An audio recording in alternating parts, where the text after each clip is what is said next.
If you've ever found yourself stuck in a cycle of short bursts of motivation followed by burnout, or maybe you've struggled to stay consistent with your goals, this is for you. The truth is, you can train your brain to crave growth and progress in a way that makes it easier to stay motivated, even on the toughest days. The key to unlocking that power is a reset of how you think, how you act, and most importantly, how you feel about progress. This isn't about some magical secret or one-size-fits-all hack. It's about getting real with yourself and learning how to build habits that reinforce the growth you want to see in your life. It's about making the process of improvement something that excites you, something you look forward to, rather than something you force yourself to do out of obligation. In the next few minutes, I'm going to share practical steps that will guide you toward resetting your brain, turning your focus to what truly matters, and teaching yourself to celebrate every bit of progress, no matter how small. You'll learn how to push through the moments when motivation feels low, how to stay consistent even when the excitement fades, and how to build the momentum you need to achieve long-term success. The best part, this isn't just about learning how to reach your goals, it's about enjoying the process of getting there. Stick with me, and you'll walk away with a fresh perspective on growth and a new set of tools that will help you stay on track, no matter what. Let's dive in. Chapter 1. Commit to growth by taking action every single day. Growth doesn't happen by accident. It's not something you stumble into or wait around for. It's something you choose. You either make the decision to grow or you make the decision to stay the same. There is no middle ground. You're either moving forward or you're not. And if you want real progress in your life, if you want to become someone you're proud of, you have to commit to it.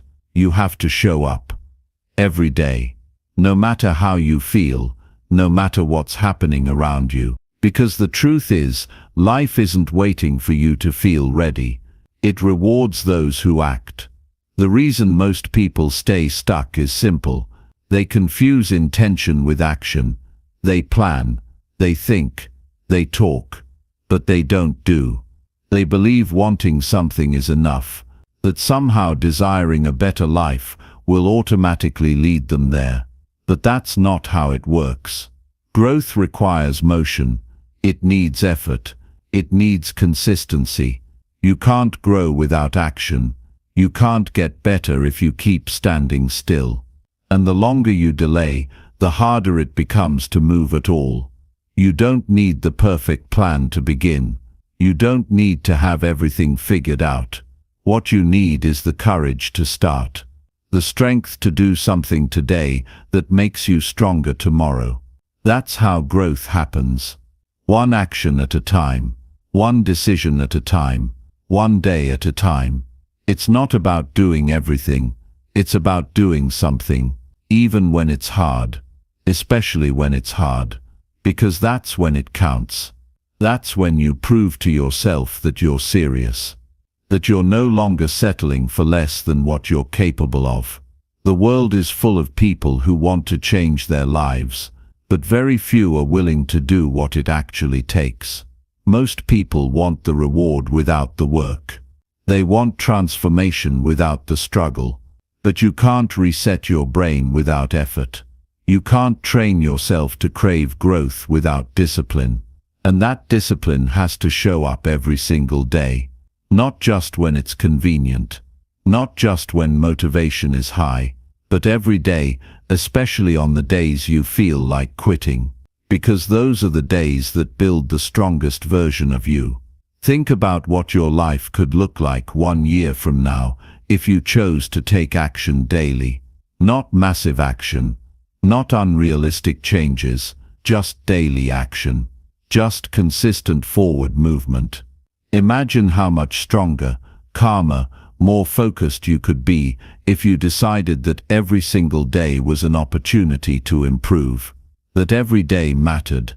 That every decision either pulls you closer to growth or pushes you further into stagnation. The truth is, you're always training yourself. You're either training yourself to grow, or you're training yourself to avoid growth. The choice is always yours. Every time you choose to act instead of waiting, you change something inside you.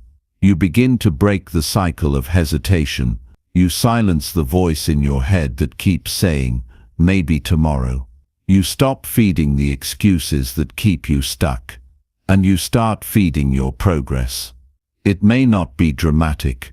It may not even feel like it's working at first. But growth is quiet in the beginning. It doesn't announce itself. It shows up later in the way you think, the way you respond, the way you live. Action is the reset button for your mind. It disrupts the loop of overthinking and self-doubt. It cuts through the noise. When you move, you take back control. You stop being a passive observer of your own life and become the author of it. That's where confidence comes from, not from waiting to feel good enough, but from doing what needs to be done, even when you don't feel ready. Confidence is built by action. You build trust in yourself every time you show up and follow through. Even if the result isn't perfect, even if you mess up, the act of showing up is what transforms you. Growth also requires honesty. You have to be real with yourself. You have to stop pretending that you're trying when you know you're avoiding the hard stuff. You have to stop lying to yourself about how much time you waste. You have to face the parts of you that want comfort more than progress. That honesty is uncomfortable, but it's necessary, because you can't change what you're not willing to confront. If you want a different life, you have to live differently, and that begins with taking daily responsibility for your time, your choices, and your direction. It's not enough to read about change. It's not enough to feel inspired. Information doesn't equal transformation. You have to apply it. You have to integrate it into your life. Knowledge without action is wasted potential. The only way to create lasting change is to act on what you know. Apply what you've learned. Test it. Struggle with it. Fail with it. That's how growth works. It's messy. It's real. And it only happens through experience. You can't keep telling yourself that you'll start when life gets easier. Life doesn't get easier. You just get stronger. And that strength only comes from doing. You can't wait for the perfect moment, because there is no perfect moment. You only have now. This moment, this day. And if you don't use it, you lose it. Every day you don't take action is a day you reinforce your old patterns. And the longer you wait, the deeper those patterns become. Start where you are. Use what you have. Do what you can. Don't get caught up in what others are doing. Don't compare your beginning to someone else's middle. Your only job is to be better than you were yesterday. That's it. And you do that by acting, by putting in the reps, by making your growth a non-negotiable part of your day, like brushing your teeth, like showing up to work. It has to become who you are, not something you do when you have time, something you do because it defines you.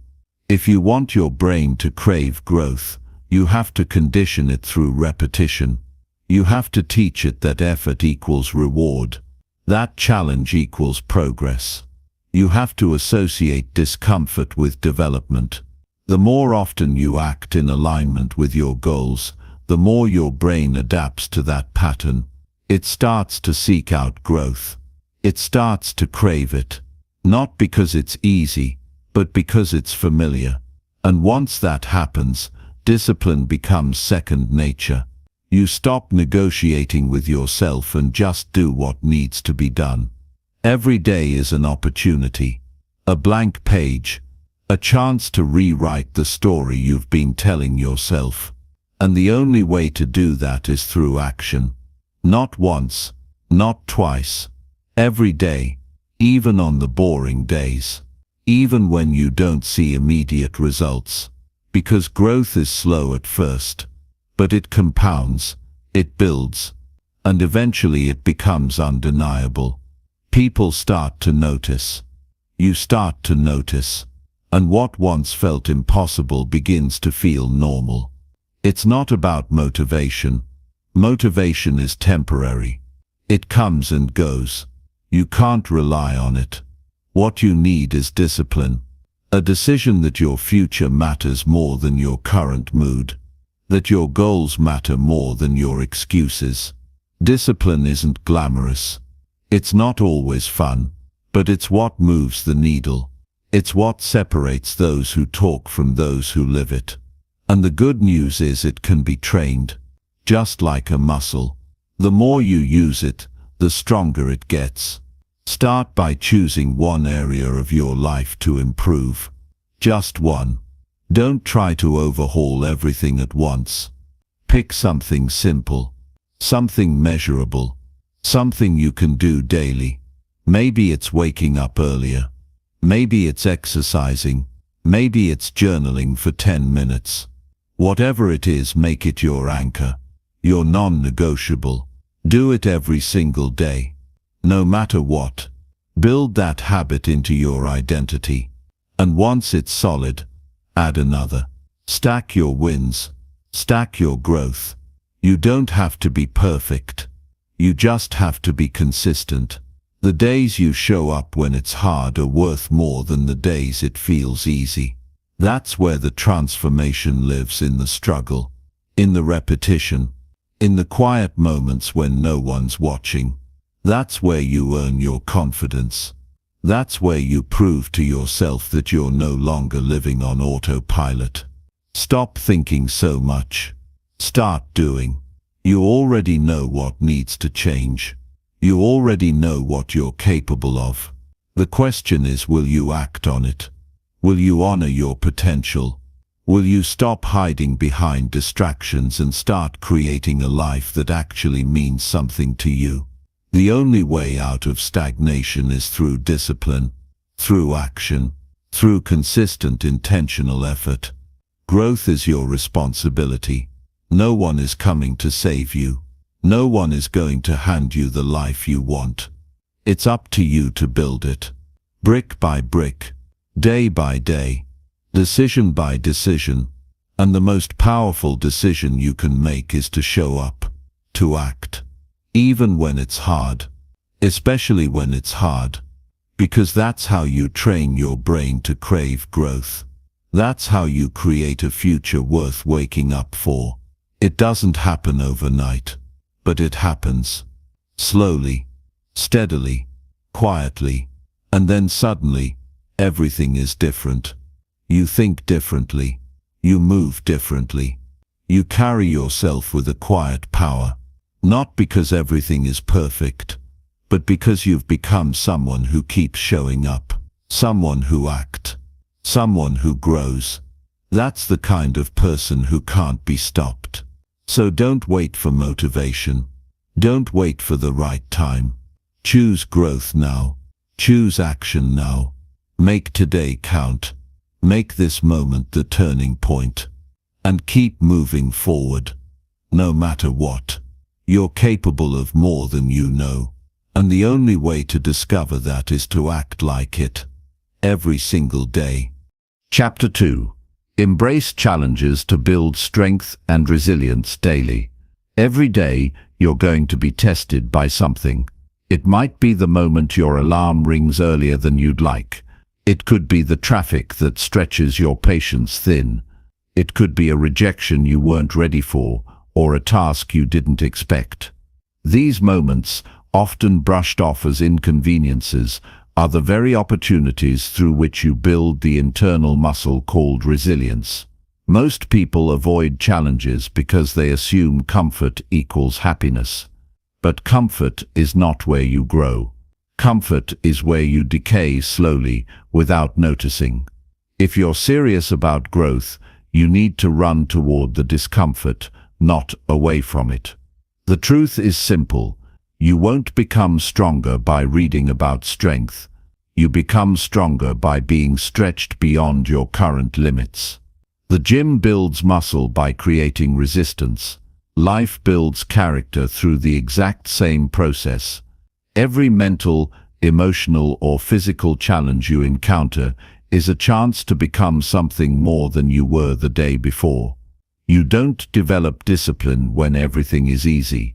You develop it when you still show up despite the difficulty, despite the fear, despite the urge to quit.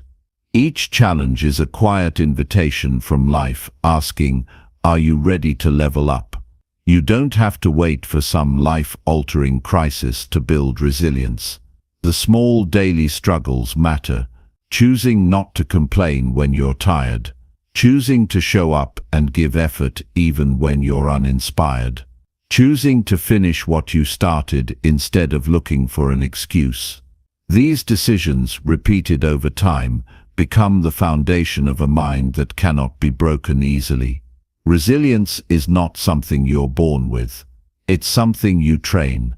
Like any form of strength, it comes with repetition, tension, and conscious effort. The way you react to adversity reveals the strength of your mindset. Most people panic, procrastinate, or point fingers when life becomes uncomfortable.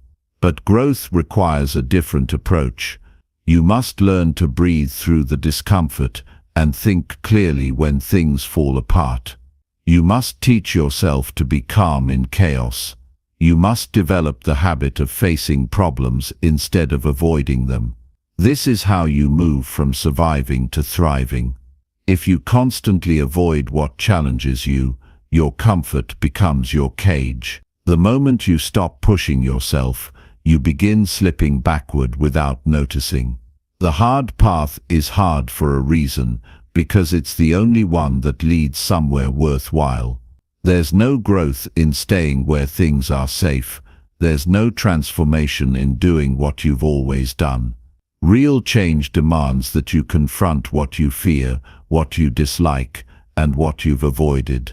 That's where your strength is hiding. That's where your next level is buried, under the weight you're scared to lift.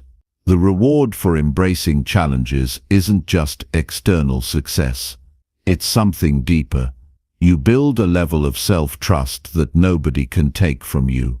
When you've been through the fire and stayed standing, you begin to believe in yourself on a level that doesn't need external validation. You stop doubting your ability to handle what comes. You know you can handle it because you've already done it before. And that's a kind of quiet power that can't be faked or taught. It can only be earned. Most people wait for motivation to act. But the reality is, challenges don't care about your mood. They arrive whether you feel like dealing with them or not. So you need to train yourself to act regardless of how you feel. Feelings are temporary. Commitment is what builds something lasting. If you only act when it's convenient, you'll never achieve anything that requires real endurance. But when you act in the face of resistance, you gain momentum. And momentum builds more than progress. It builds identity. You begin to see yourself as someone who doesn't fold when it gets hard. Someone who doesn't quit when it gets inconvenient. Someone who doesn't need perfect conditions to take action. That's who you need to become, not just for your goals but for your inner peace. When you learn to embrace the grind, the pain, the uncertainty, something changes in you.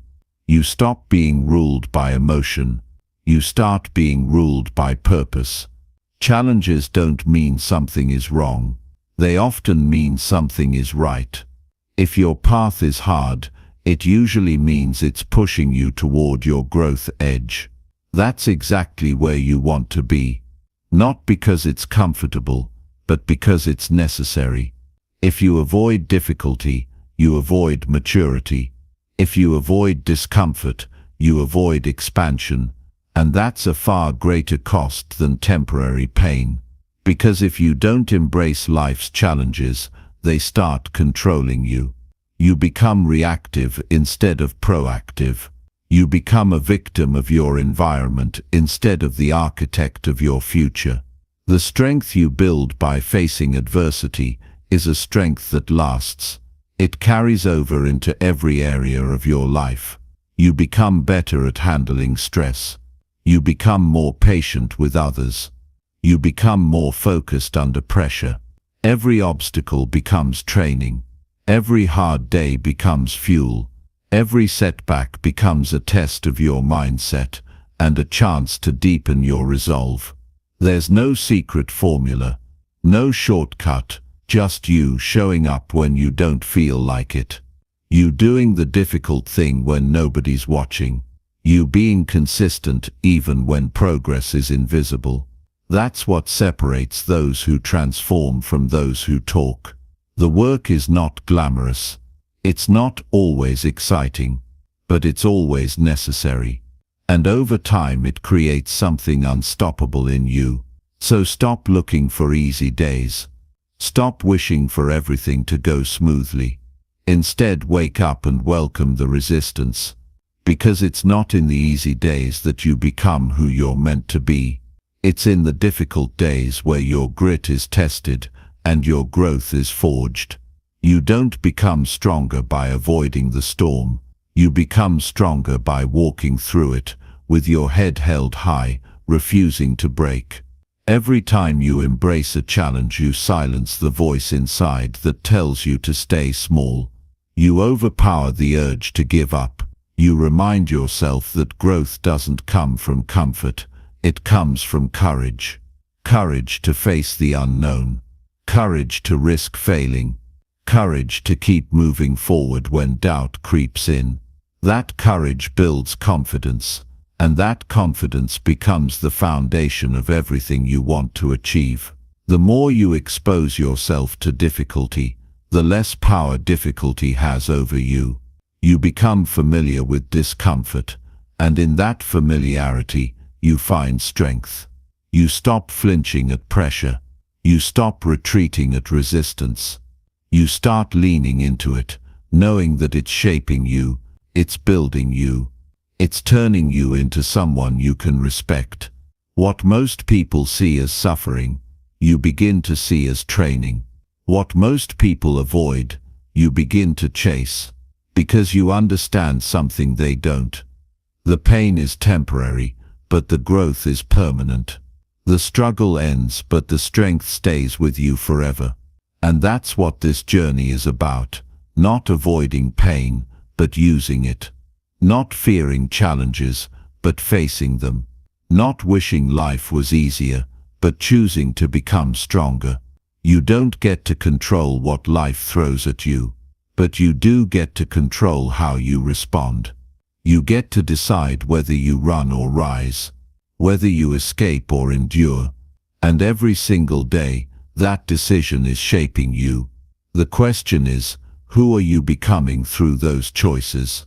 Because life will keep testing you, not to break you but to prepare you, to shape you, to mold you into someone capable of more than you thought possible.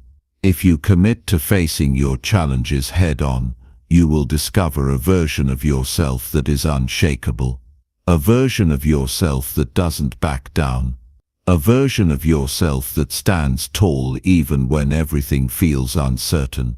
And once you meet that version of you, there's no going back, because you'll know you've earned it, not through luck, not through talent, but through relentless effort, day in and day out. That is the real reward, becoming someone who can handle anything life throws your way. Chapter 3. Focus on small, consistent steps to create big progress. Most people get discouraged because they expect progress to feel massive from the start. They want visible change by the end of the week, a total transformation by the end of the month. But that kind of thinking leads to burnout, not growth. Progress doesn't arrive all at once. It reveals itself slowly to the person who stays committed even when nothing seems to be happening. You don't need to make a giant leap today. You just need to move one step forward and keep doing that every single day. There's a quiet power in consistency that most people overlook. They chase quick wins, intense bursts, and overnight success. But lasting change doesn't come from intensity, it comes from repetition. You can sprint for a day and collapse, or you can walk every day and cross the entire country. Small steps taken consistently will always outlast the rare moments of explosive effort, because real transformation doesn't come from what you do once. It comes from what you do daily, even when it's boring, even when it's invisible. You build discipline by showing up. You gain clarity by doing the work. You create momentum by stacking small actions until they compound into results. If you expect perfection, you'll quit when you slip up. But if you focus on progress, you'll keep going, knowing that each step adds to the foundation you're building. Even on the days when you feel like nothing changed, something did, because you proved to yourself that you're the kind of person who follows through. You don't need to have it all figured out. You don't need a master plan with every detail mapped. All you need is the next right step and the courage to take it. The road becomes clearer as you move forward, not while standing still trying to plan everything in your head. Taking small actions gives you feedback, and that feedback gives you direction. You learn, adjust, improve, and slowly the small becomes significant. The hardest part for most people is patience. They want the reward without the repetition. They want confidence without the commitment. But everything worth having demands time and effort. You can't rush excellence. You can't microwave mastery. If you're willing to do the simple things daily, the reading, the writing, the training, the reflection, then growth becomes inevitable. Not because it's fast, but because it's consistent. And consistency wins every time. Every great result is just the result of 1,000 tiny choices made without applause. Waking up early instead of sleeping in. Saying no to distractions when no one is watching. Doing the work even when the motivation is gone. Those are the small victories that build big change. Not because they're dramatic, but because they're deliberate. You're not trying to impress anyone. You're building something real, something that lasts, something you can be proud of when you look back. Even if you take the smallest action today, 5 minutes of writing, 1 push-up, 1 healthy meal, you've moved forward. You've broken the inertia. You've cast a vote for the person you want to become. And when you repeat those small wins every day, they begin to rewrite your identity. You start to believe in your ability to change. You start to feel momentum where there used to be frustration. You stop relying on inspiration and start trusting in your habits.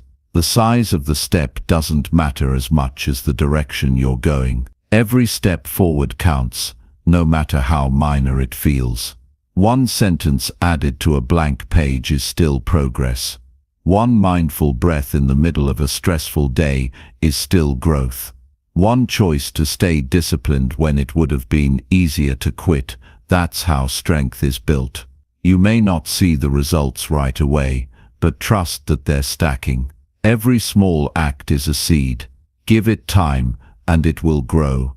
What separates those who achieve from those who don't is often not talent. It's the willingness to stay consistent when it feels slow. Those who show up daily, without waiting for perfect conditions, eventually surpass those who only act when they feel like it.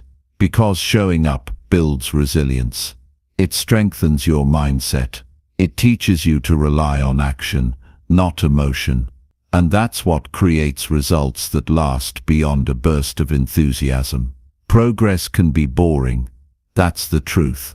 It's not always exciting, it's not always dramatic, and most of the time, no one will see what you're doing.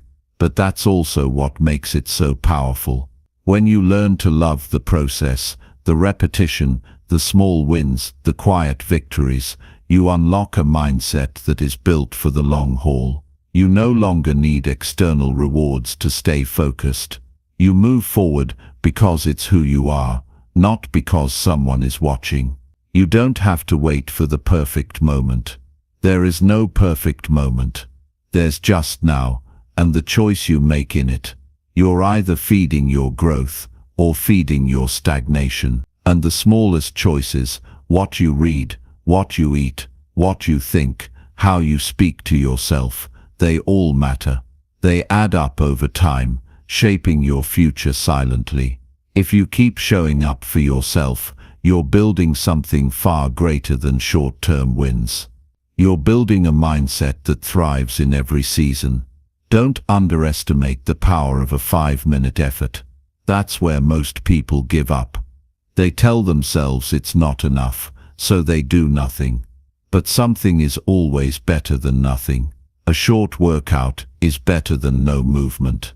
A single focused hour is better than a scattered day. One honest conversation is better than 1,000 excuses. The moment you take action, no matter how small, you're proving that your future matters to you. That's how you start building momentum. If you miss a day, start again. If you mess up, don't spiral, reset. The goal is not to be perfect. The goal is to be consistent. That's how you build trust with yourself. That's how you break old patterns. You keep showing up. You keep choosing effort. You keep moving forward, even when it's slow. Because every step is reshaping you. Every decision is redefining what's possible for your life. You might not feel the progress daily, but when you look back in 6 months, a year, 5 years, you'll see it clearly.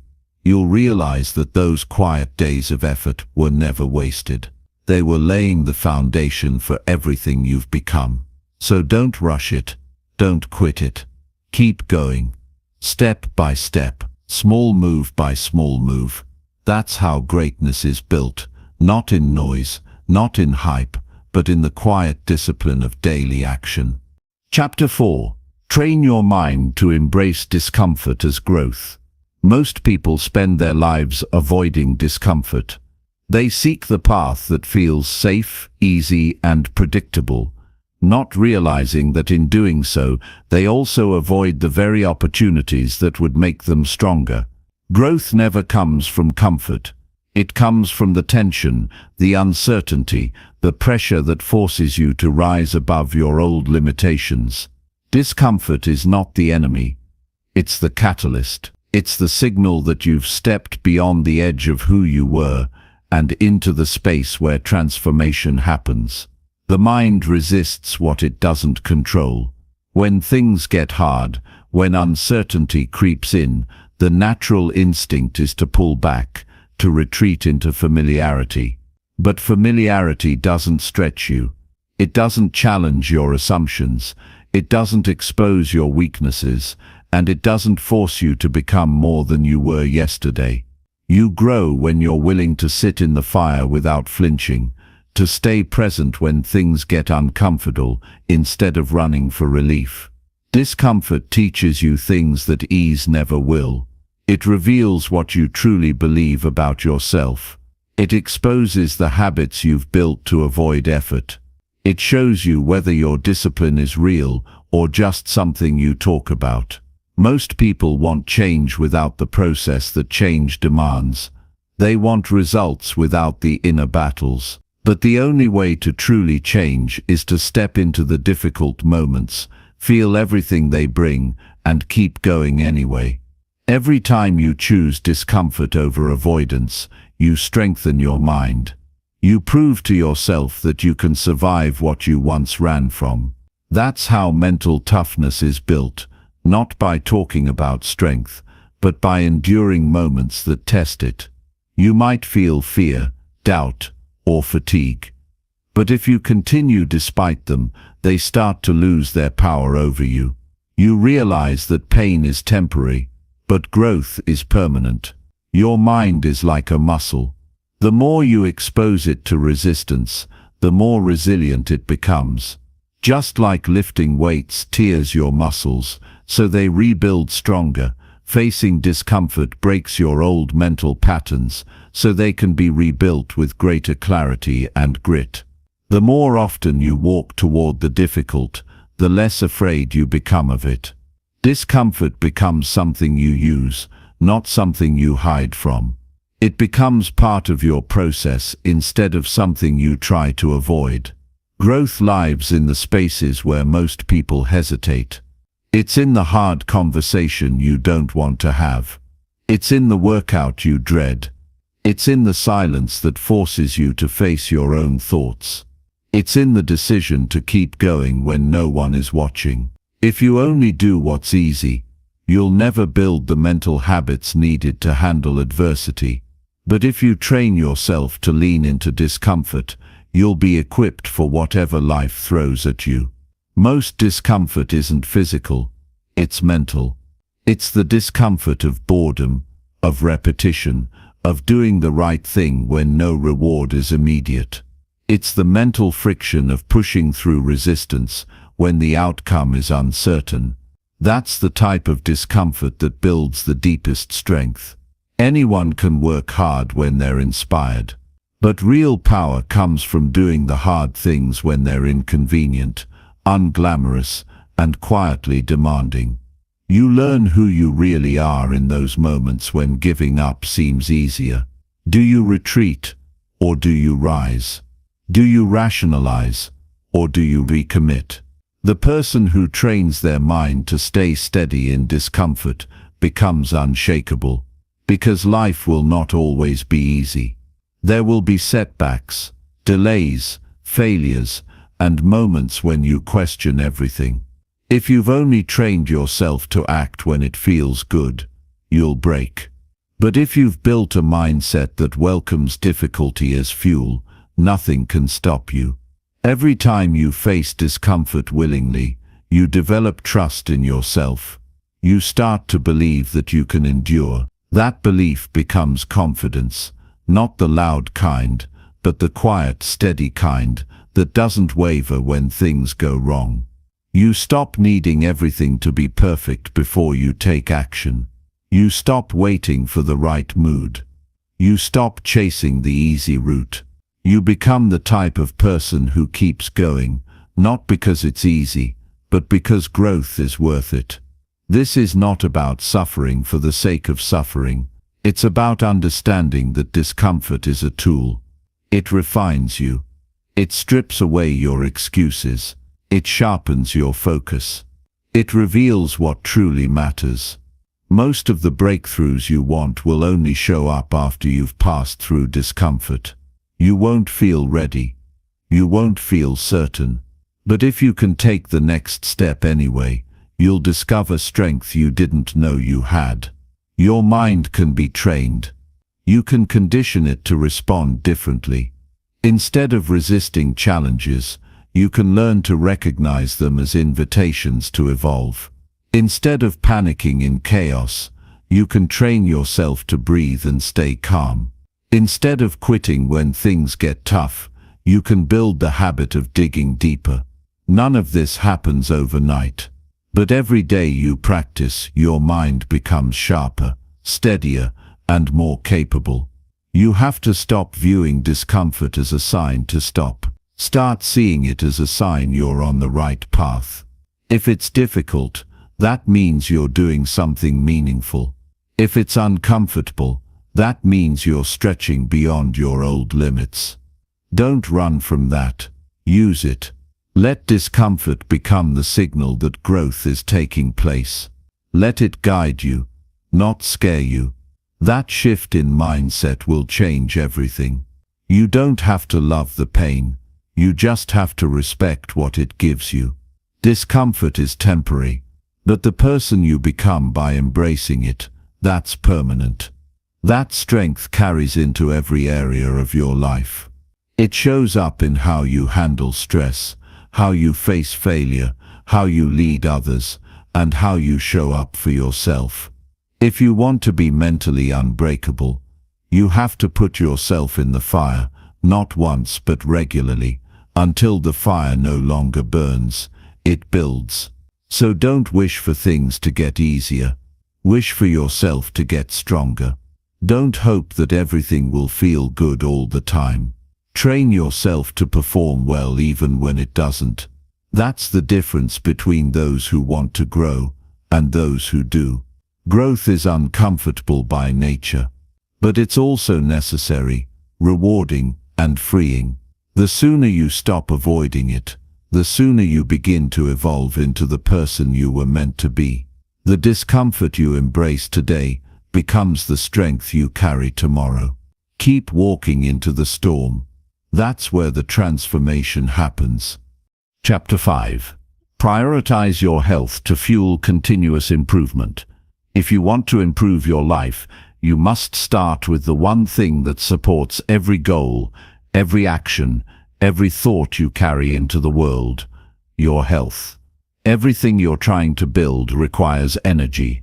Your goals, your discipline, your personal growth, all of it is fueled by the condition of your body and mind.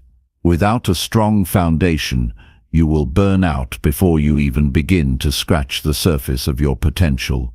Prioritizing your health isn't optional. It's the beginning of every long-term success story. When your body is neglected, it doesn't just affect how you feel physically. It clouds your judgment, weakens your resolve, and steals the energy you need to show up as your best self. You can't think clearly when you're sleep-deprived. You can't lead with strength when your body is constantly fatigued. You can't maintain discipline when your system is running on empty. You must treat your body like the asset it is. You can't just push your way through life without maintaining the machine that carries you through it. Health is not just about avoiding illness. It's about building a strong, resilient foundation that makes you capable of doing hard things consistently. When your body is in a good state, your mind becomes sharper, your decisions get clearer, and your emotional resilience strengthens. You don't crumble under stress because you've built a system that can handle it. You're not reactive to every emotion because your nervous system isn't under constant pressure. You stay steady, focused, and ready to face life fully because your health supports that strength. Too many people only pay attention to their health when it breaks down. They only notice it when it limits them. But the smart ones understand that waiting for pain is foolish. If you train your body, fuel it with care, give it rest, and treat it with respect, it becomes a source of power rather than limitation.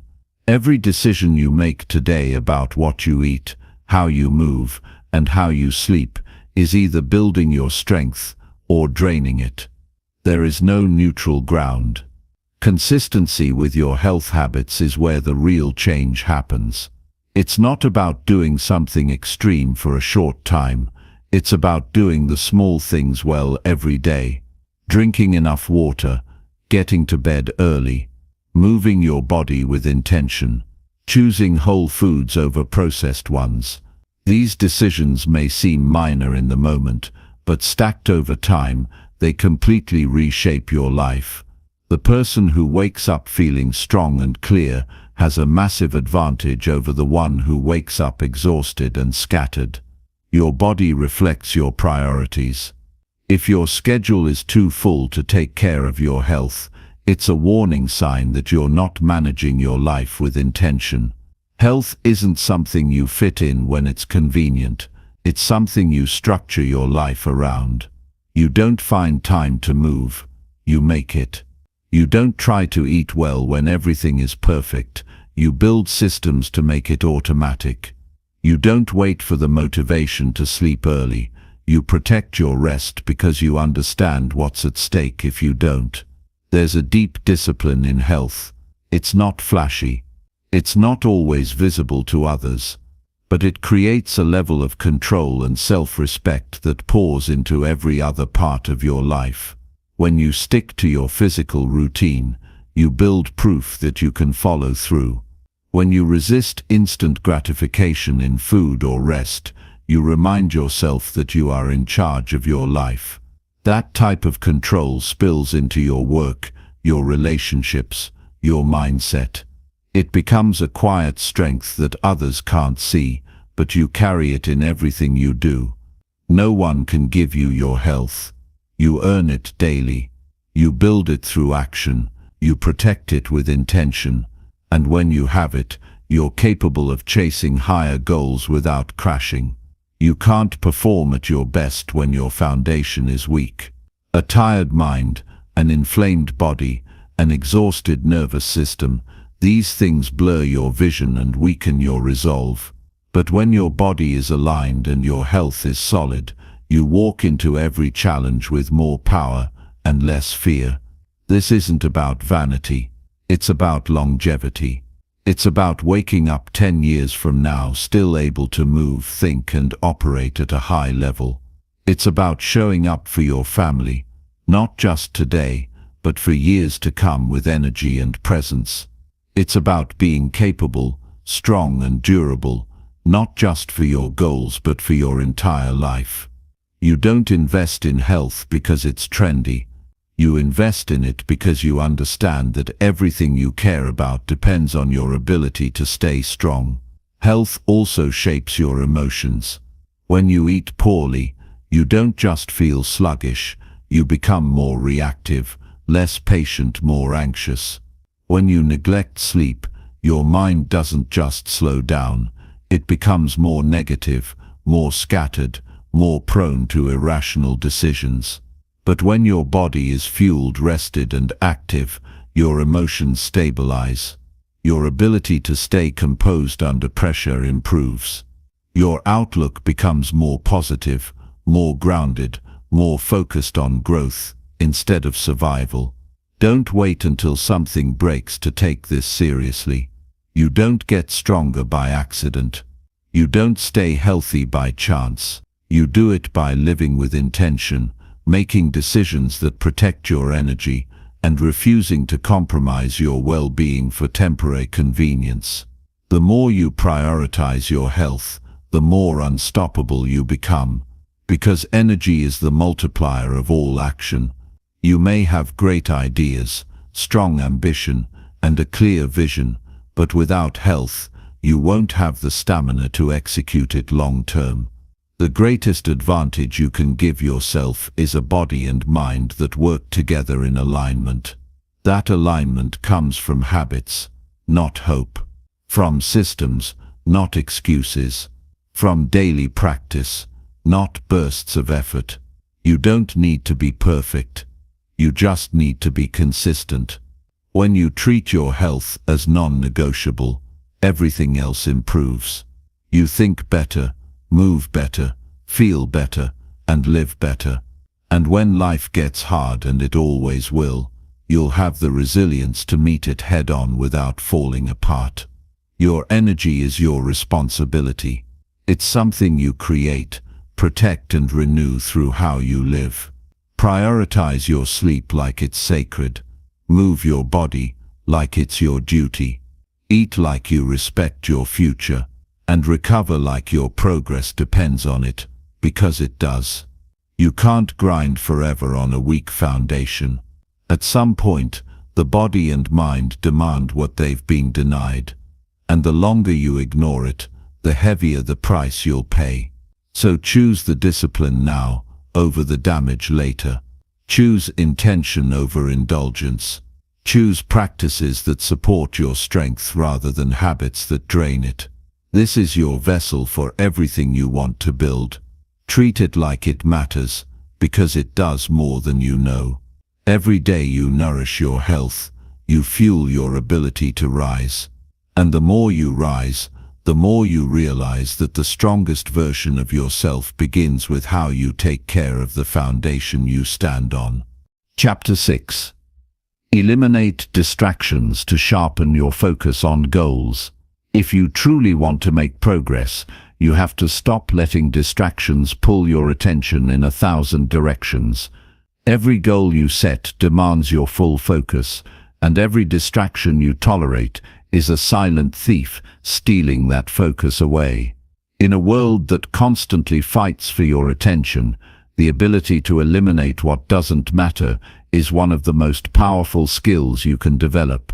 You cannot build anything worthwhile if your mind is always scattered. The more noise you remove, the more clearly you can see what really matters. And that clarity gives you the edge most people will never have. Distractions aren't always obvious. They often come disguised as harmless habits, things that feel good in the moment but slowly dissolve your discipline. Scrolling through your phone when you should be working, checking notifications that add no value to your day, saying yes to every request that comes your way, even when it pulls you off track. Every one of these small distractions creates a break in your focus. One break might not seem like much, but over time, these breaks compound. They drain your momentum and weaken your ability to stay locked in on what you set out to accomplish. If you want to get serious about your goals, you have to protect your time like it's your most valuable asset, because it is. Time lost to distractions is time you never get back. You can't reverse wasted hours. You can't undo the choices you made out of laziness or impulse. What you can do is take control starting now. Create an environment where focus becomes the default, not the exception.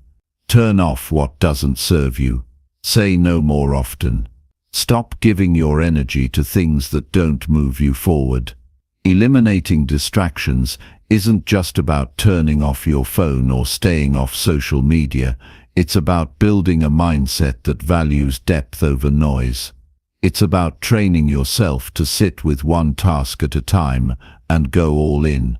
It's about making your goals louder than your temptations. The more you can direct your energy in one clear direction, the faster you move and the more powerful you become. But that only happens when you take full responsibility for your attention and stop letting it get hijacked by trivial things. Focus is a choice, not a personality trait. It's something you train through repetition, through conscious effort, through awareness of what steals it. The people who succeed aren't always the smartest or the most talented. They're often the ones who know how to shut out what doesn't matter. They design their lives to eliminate friction. They know that mental clutter creates confusion, and confusion leads to inaction. So they simplify. They remove. They build routines that support concentration rather than chaos. Start with your environment. The space around you affects your mind more than you realize. If you work in a place filled with distractions, don't be surprised when your output is scattered. Clean it up. Remove the unnecessary. Organize it so that it signals focus, not disorder. Then look at your digital life. Your phone, your computer, your inbox. They're all tools. If you let them control you, they'll bury you in noise. But if you take control, they become powerful weapons in service of your growth. Then go deeper. Ask yourself what habits consistently pull you away from progress. Be honest about the things you use to escape effort. It might be entertainment, gossip, procrastination disguised as research, or meaningless conversations. Whatever it is, you need to recognize that every time you choose distraction over discipline, you're slowing down your own development. You're saying your comfort matters more than your future. And that's not a mindset that leads to anything exceptional. When you start eliminating distractions, something powerful happens. You begin to enjoy deep work. You start feeling the satisfaction that comes from sustained effort. You stop seeking stimulation and start creating momentum. Your mind becomes less reactive and more intentional. You don't jump from task to task. You stay locked in, finish what you start, and feel stronger for it. That kind of focus builds confidence, and that confidence builds even greater discipline. It becomes a cycle that feeds your growth every single day. It's not always easy to cut out distractions, especially when they've become habits. But just because something is familiar doesn't mean it's helpful.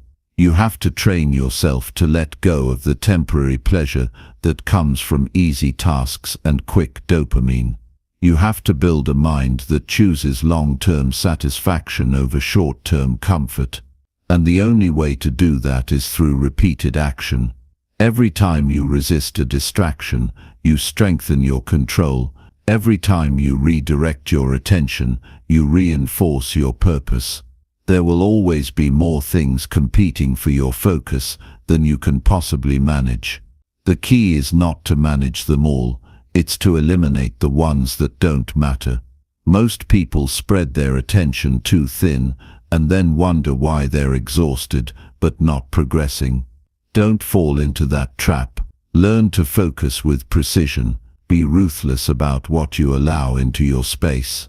Make every choice with your long-term vision in mind. Because the more aligned your daily focus is with your goals, the faster you'll get to where you want to be. You don't need more time, you need more focus. You don't need more motivation, you need fewer distractions. You don't need a new plan, you need to actually follow through on the one you already have. The truth is, most people fail not because they lack potential, but because they lack focus. They know what they need to do, but they allow life to pull them in too many directions. If you want to rise above that, you need to protect your focus like it's your future, because it is. Every time you eliminate a distraction, you reclaim a piece of your potential. You make more room for clarity, for execution, for progress. And the more you do it, the more you'll feel your power return. Focus isn't a one-time decision, it's a lifestyle. It's a commitment you renew every time you choose purpose over comfort. And the more you honor that commitment, the more unshakable you become. Because nothing beats a mind that's clear, a routine that's disciplined, and a vision that refuses to get pulled off track. Chapter 7. Practice gratitude daily to shift your mindset positively. Most people walk through life without ever realizing how much they already have. They wake up thinking about what's missing, what's not working, or what hasn't happened yet. They focus on what they lack rather than what they're blessed with. And because of that, they feel frustrated, anxious, and stuck. But if you stop and look closely, you'll see that the foundation of a strong mindset is built through a simple, powerful habit: practicing gratitude daily. Gratitude isn't just about being thankful when things go right. It's about recognizing the value in every part of your journey, even the difficult moments that teach you something real. Gratitude is the bridge between chaos and clarity. It doesn't mean you settle or stop aiming higher. It means you choose to appreciate what's already in front of you while still striving for more. That mindset grounds you. It stops the spiral of negativity. It rewires your thoughts to focus on strength instead of scarcity. When you look for what's working, you begin to feel empowered. When you acknowledge what you've overcome, you start realizing how capable you are. And that's the shift that changes everything, because once your mindset changes, your life follows. You can't live with constant resentment and expect to feel peace. You can't keep replaying everything that went wrong and expect to move forward with purpose. At some point, you have to decide that your energy is better spent noticing what's still standing, what's still strong, what's still good. When you make gratitude a daily practice, it becomes a lens you look through. Suddenly, setbacks don't define you, they develop you. Delays don't feel like punishment, they feel like preparation. And the more consistently you apply that shift, the more resilient your mindset becomes. It's not about ignoring your problems, it's about refusing to let them consume your perspective. You can hold gratitude and ambition at the same time. You can be thankful for your progress and still be hungry for more. In fact, that balance is what fuels steady improvement. When you start your day by focusing on what you're grateful for, your brain becomes primed for possibility instead of problems. You stop reacting and start creating. You stop chasing validation and start owning your power. Gratitude also strengthens your relationships. When you consistently express appreciation to the people in your life, trust builds. Communication becomes healthier. Resentment fades. People feel seen, and when people feel seen, they respond with more honesty, more loyalty, and more support. Practicing gratitude isn't just good for your own mindset, it elevates the energy you bring into every space you enter. It creates an environment where growth, connection, and mutual respect become the standard. But like any mindset shift, gratitude takes discipline. It's not something you wait to feel, it's something you choose to practice. Some days it'll come easily, other days it'll feel forced. But those are the days it matters most. Anyone can be thankful when life feels light, but when things are heavy, when the future feels unclear, when you're tired, that's when gratitude becomes your anchor. That's when you prove to yourself that your mindset isn't controlled by circumstances, but by your inner strength. Make it a habit. Write down 3 things every morning that you're grateful for. Big or small, it doesn't matter. The goal isn't to impress anyone. The goal is to train your mind to notice what's working, what's healing, what's improving. The more you do it, the more your brain starts to look for reasons to feel good rather than reasons to complain. And when your thoughts shift, your decisions shift. When your decisions shift, your results shift. It all starts with the perspective you choose each morning. You don't have to wait for everything to be perfect to feel grateful. You just need to slow down long enough to realize that progress itself is something to celebrate. Your ability to keep going, to keep growing, to keep showing up, that's something to be proud of. You might not be where you want to be yet, but you're further than you were. That perspective keeps you grounded and hungry at the same time. It helps you stay focused without being frustrated. Gratitude also protects your peace. In a world that constantly tries to convince you that you're not enough, gratitude reminds you that you are. In a culture that pushes comparison, gratitude keeps you centered.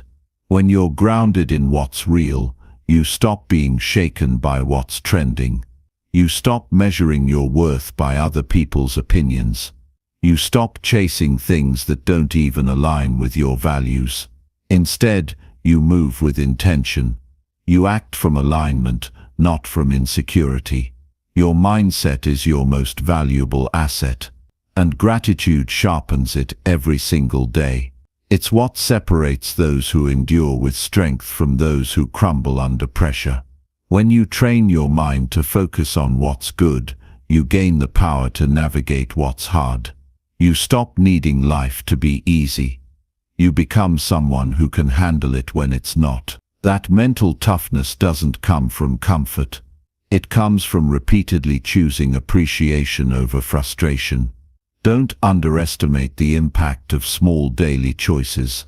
A few minutes of focused gratitude every day will transform the way you show up in every area of life. You'll notice your patience increase, your stress decrease, your presence deepen. You'll stop running on autopilot and start living with greater intention. It becomes less about chasing and more about building, less about reacting and more about responding. You step into a version of yourself that's calm, confident, and in control. And when challenges come, and they will, you'll face them with a steadier mind. You won't crumble every time something doesn't go your way. You'll adapt faster. You'll recover stronger. Because your foundation won't be built on what's missing, it'll be built on what's solid. That's the true power of gratitude. It gives you the inner strength to carry on, even when the outer world feels uncertain. This isn't about blind optimism. It's about deliberate mindset design. It's about choosing your thoughts the same way you choose your actions, with purpose, with discipline, with clarity. When you live like that, you don't need constant motivation. You don't rely on outside validation. You operate from within. And that's how you stay consistent, no matter what life throws at you. So take the time. Practice it every day. Make it part of your routine. Anchor yourself in gratitude so deeply that nothing can shake your perspective. Let it guide your actions, your decisions, your goals. Let it remind you how far you've come and how capable you are of going further. You don't need more to be thankful. You just need to see more clearly. Gratitude gives you that clarity. And from that clarity, you'll create a life that reflects your highest self. Chapter 8. Develop habits that support your personal growth journey. Your personal growth will never happen by accident. It's shaped by the habits you choose and repeat, day after day. You can read every book, listen to every podcast, and talk about change as much as you want, but without action built into your daily routine, progress will always remain a concept instead of a reality. Growth is not a one-time effort, it's a lifestyle. And that lifestyle is designed by the habits you commit to with consistency and discipline. You don't wake up one day suddenly transformed. You earn it through the effort you put in when nobody's watching and nothing feels easy. Habits are how you take control of your identity. They're not just things you do, they're how you define who you are becoming. If you build habits that align with your values, goals, and purpose, you give yourself the structure necessary to evolve into your strongest version. But if your days are filled with distractions, excuses, or comfort-seeking behaviors, then you'll stay stuck in cycles that drain you instead of develop you. You don't need to fix everything overnight. You just need to build one habit that supports your growth and repeat it until it becomes part of who you are. The first step is clarity. If you're not clear on who you want to become, your habits will have no direction. So ask yourself, what kind of person am I trying to be? What does that version of me do every day? How do they think? How do they respond to adversity? What do they prioritize when nobody else is looking? From there, your habits become obvious. If you want to be physically strong, you train daily. If you want to be mentally sharp, you protect your focus and feed your mind with discipline. If you want to be emotionally stable, you journal, reflect, and learn to respond instead of react. You don't need motivation when your habits are strong. Discipline removes the need to constantly feel inspired. When your routine is built around growth-oriented actions, you no longer have to negotiate with yourself. You wake up and do the work because it's who you are now, not because it feels good or because someone else is watching. That's how confidence grows. That's how inner strength is built, not by short bursts of motivation, but by consistency through discomfort, boredom, and resistance. The beauty of habits is that they compound over time.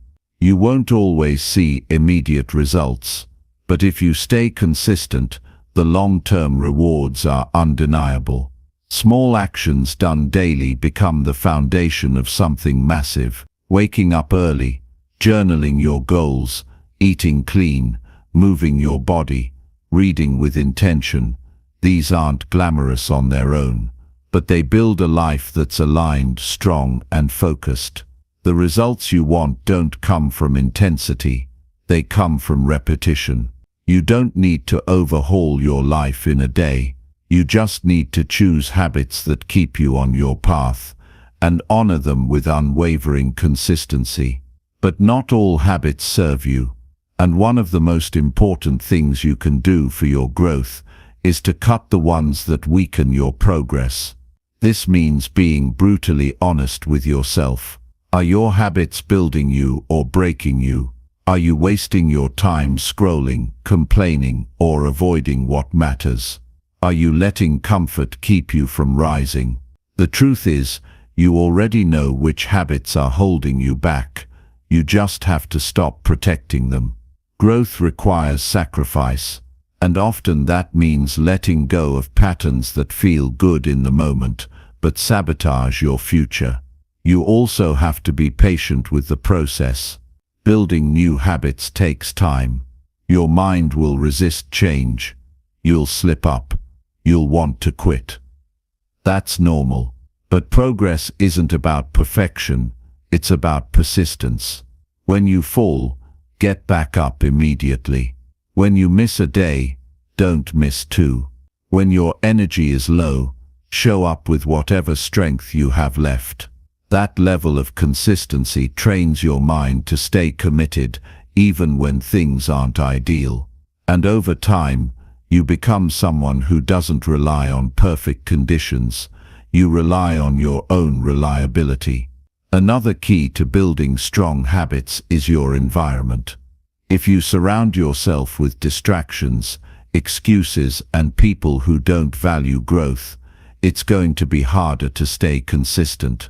But if you create a space where discipline is easier, and you spend time with people who challenge you to rise, your habits become easier to maintain. Keep your tools nearby. Eliminate temptations. Set reminders. Structure your day with purpose. Make it difficult to fail. Your environment should make success your default setting, not something you have to fight for every day. Accountability helps too.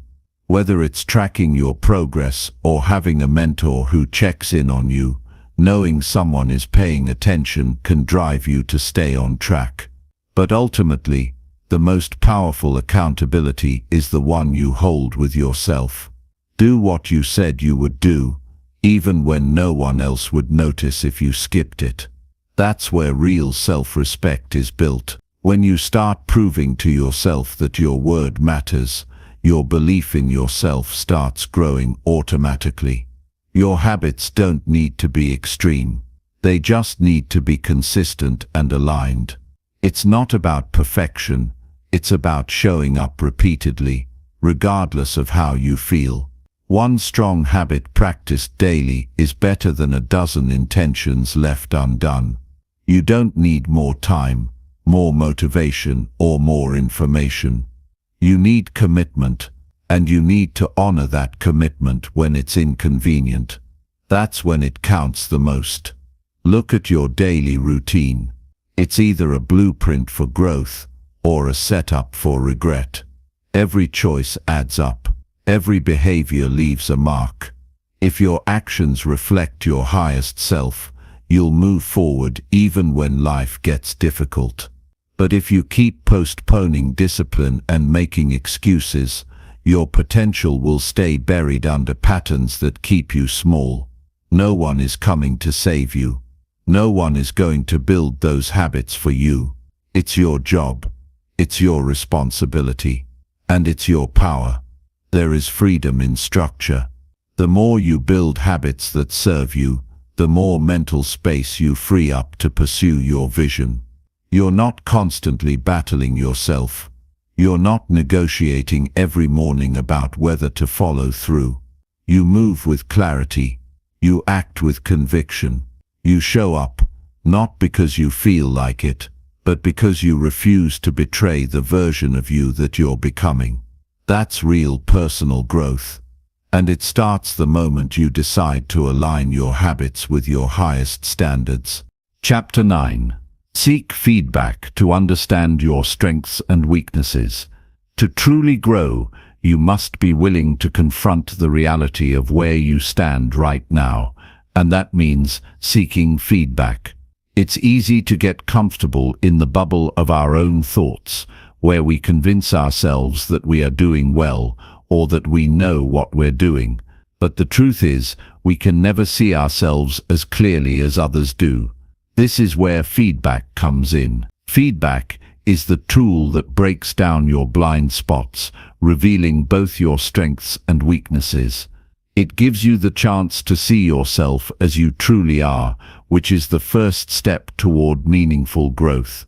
It's not easy to ask for feedback, especially when you know it might reveal things you're not proud of. But this is where the real work begins. If you only ever surround yourself with people who tell you what you want to hear, you will remain stagnant. Growth requires discomfort. It requires you to be open to hearing things that might sting a little. It's not about seeking validation, it's about seeking truth. You want to hear the things that will challenge you, not the things that will simply make you feel good. When you seek feedback, you must be intentional about it. Don't just ask people if you're doing well, ask them where you can improve. Don't focus solely on your successes. Your weaknesses deserve attention too. They're the areas where you can make the biggest leaps. If you are only ever focused on what's working, you'll never identify the things that are holding you back. Feedback allows you to see the full picture and creates a path for you to follow toward improvement. One of the most powerful things feedback can do is highlight your blind spots. We all have them.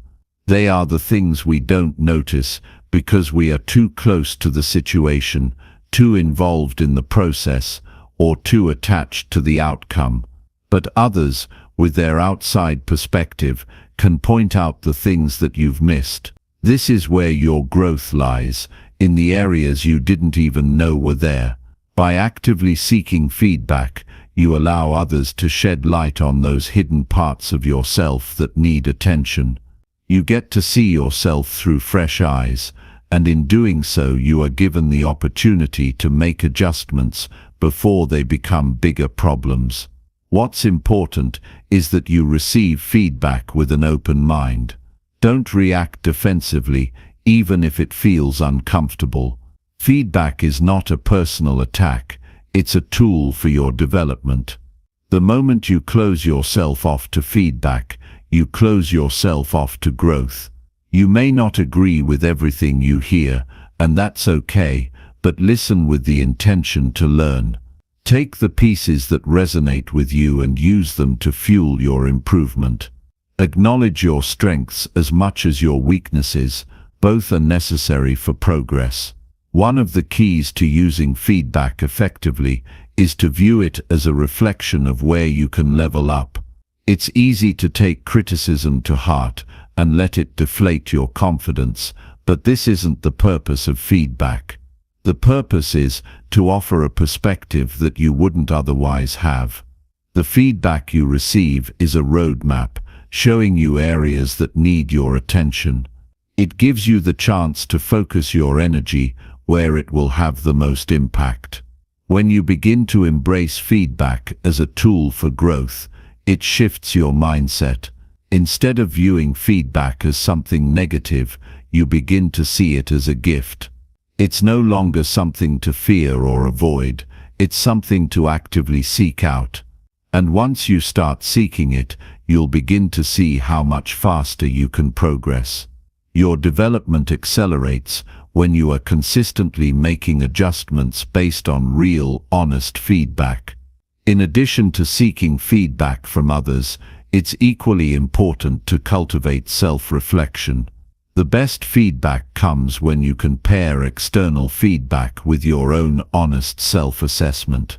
This doesn't mean being overly critical or harsh on yourself, but it does mean being real about where you're excelling and where you're falling short. Ask yourself the tough questions. Where did I perform well today? Where could I have done better? What's holding me back? By honestly evaluating your actions, you complement the external feedback you receive, creating a complete picture of where you stand and where you need to go. Feedback also comes from results.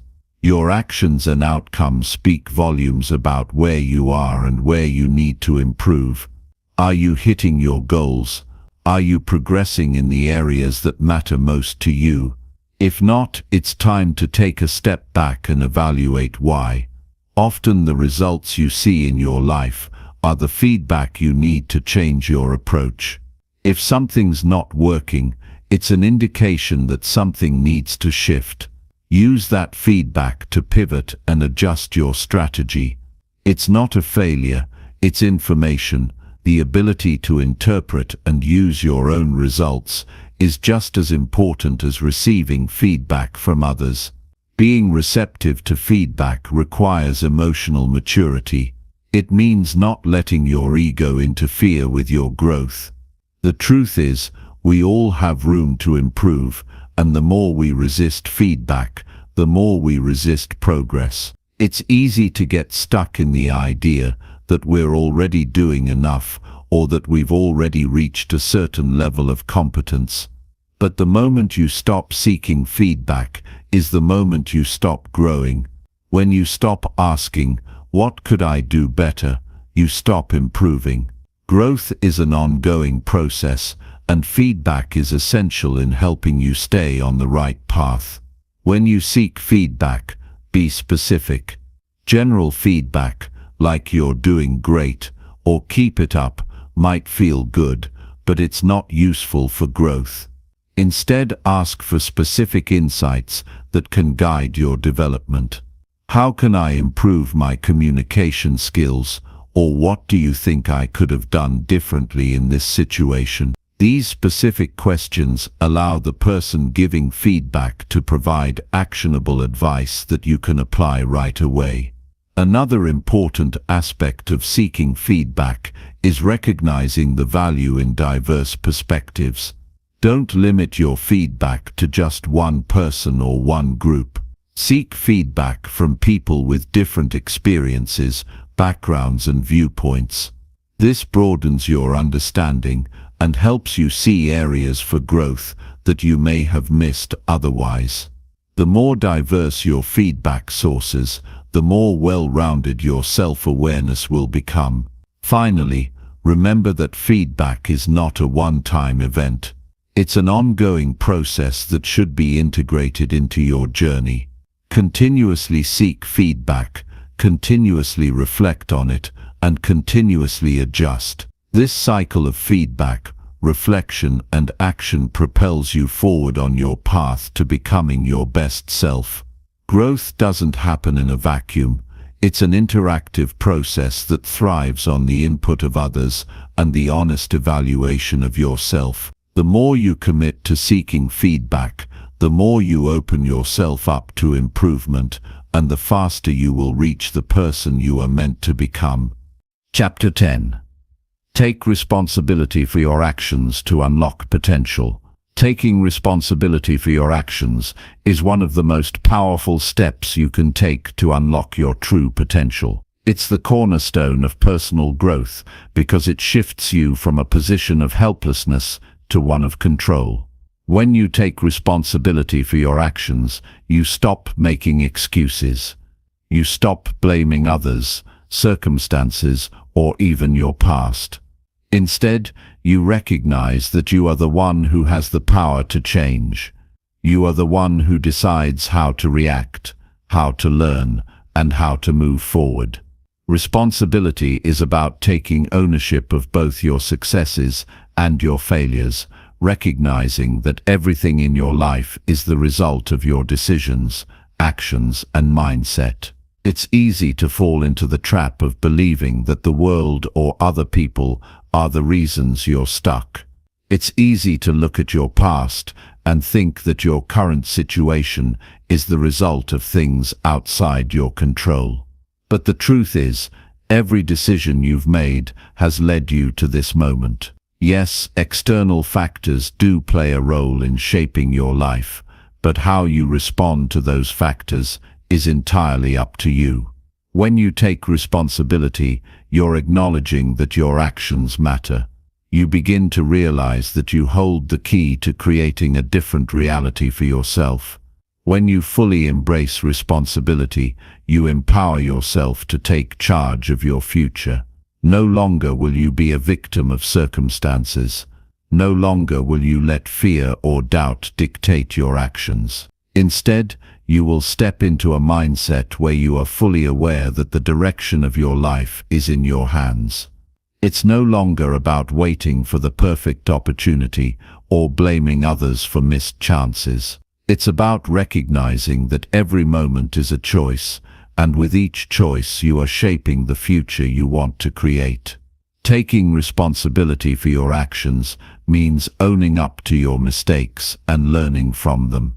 Too many people spend their lives avoiding accountability, either because they don't want to feel embarrassed or because they're afraid of the consequences. But the truth is, growth only happens when you face your mistakes head-on. If you can't accept responsibility for the things you've done wrong, you'll never learn from them. Failure is not something to be feared, it's an essential part of the learning process. Each mistake is an opportunity to grow, to understand yourself better, and to make better decisions moving forward. Responsibility also means stopping the cycle of procrastination. Often we delay taking action because we are too afraid of failure or too comfortable with the idea of things staying the same. But when you take full responsibility for your actions, you stop waiting for the right time to act. You understand that taking action is the only way to progress. You don't wait for circumstances to change. You don't wait for someone to give you permission. You take action even when it's uncomfortable. You do what needs to be done, not because it's easy, but because it's the only way to move forward. One of the most powerful things about taking responsibility for your actions is that it forces you to let go of excuses. Excuses are the crutches that keep you stuck. They are the stories you tell yourself to justify why you're not where you want to be. When you make excuses, you surrender your power. You give away control. But when you take responsibility, you stop looking for reasons why you can't succeed and start focusing on how you can. You don't waste time blaming your past, your circumstances, or your environment. Instead, you focus on what you can do right now to change your situation. You make the decision to move forward, no matter what. This shift in mindset is liberating. When you take responsibility, you stop giving your power away to external factors. You stop letting fear, doubt, or other people dictate the course of your life. You become the author of your own story. And when you recognize that you have the power to change your life at any moment, you realize that there are no limits to what you can achieve. You begin to see obstacles as opportunities for growth, and you start taking the necessary steps to overcome them. Taking responsibility doesn't mean you have to do everything alone. It doesn't mean you shouldn't seek support or guidance. But it does mean that you are fully aware that your actions, and your actions alone, will determine the course of your life. When you take responsibility, you stop waiting for others to save you. You stop waiting for someone to fix things for you. You take the necessary actions to create change for yourself. Whether that means seeking help, learning new skills, or making tough decisions, you take responsibility for the next step in your journey. Another important aspect of taking responsibility is accepting that life isn't always fair. It's easy to look at someone else's life and think that they have it easier or that they are more fortunate. But the reality is, everyone faces challenges, everyone has obstacles to overcome. Taking responsibility means acknowledging that life won't always hand you a perfect situation, but that doesn't matter. What matters is how you respond. It doesn't matter what happens to you. It matters what you do with what happens to you. When you accept this, you stop making excuses about what you don't have and start focusing on what you can create. You stop being a victim of circumstance and become the creator of your own destiny. The power of taking responsibility is that it turns you into someone who is constantly seeking improvement. When you take responsibility for your actions, you stop looking for things outside yourself to blame. Instead, you start looking inward and asking, how can I do better? What can I learn from this? This mindset encourages constant growth. You don't wait for someone to tell you what to do. You actively seek out ways to improve and become the best version of yourself. Responsibility also means setting clear goals and taking deliberate actions to achieve them. It means breaking down your objectives into manageable steps and holding yourself accountable for each step along the way. Success doesn't happen by accident. It happens because you make the choice every day to take consistent, focused action. You take responsibility for your goals, and you make sure you do whatever it takes to achieve them.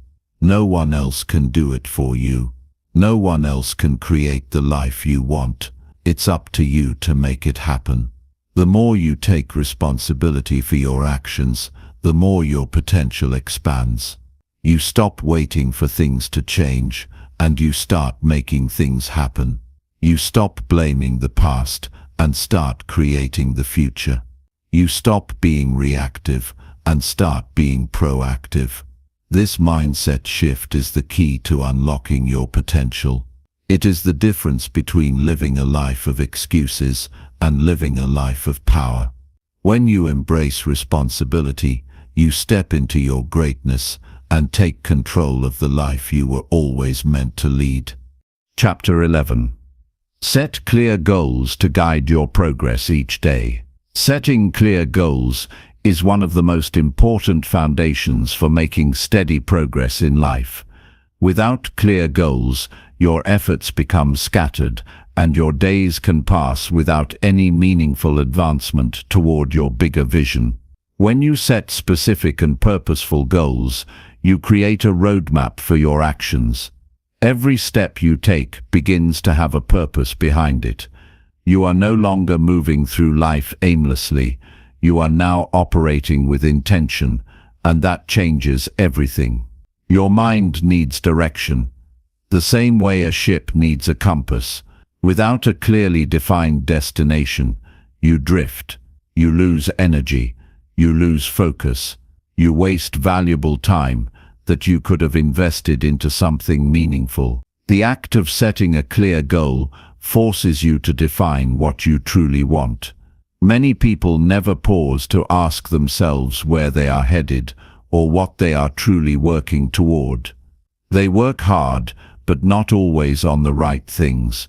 Setting goals filters your actions through the lens of your ultimate purpose.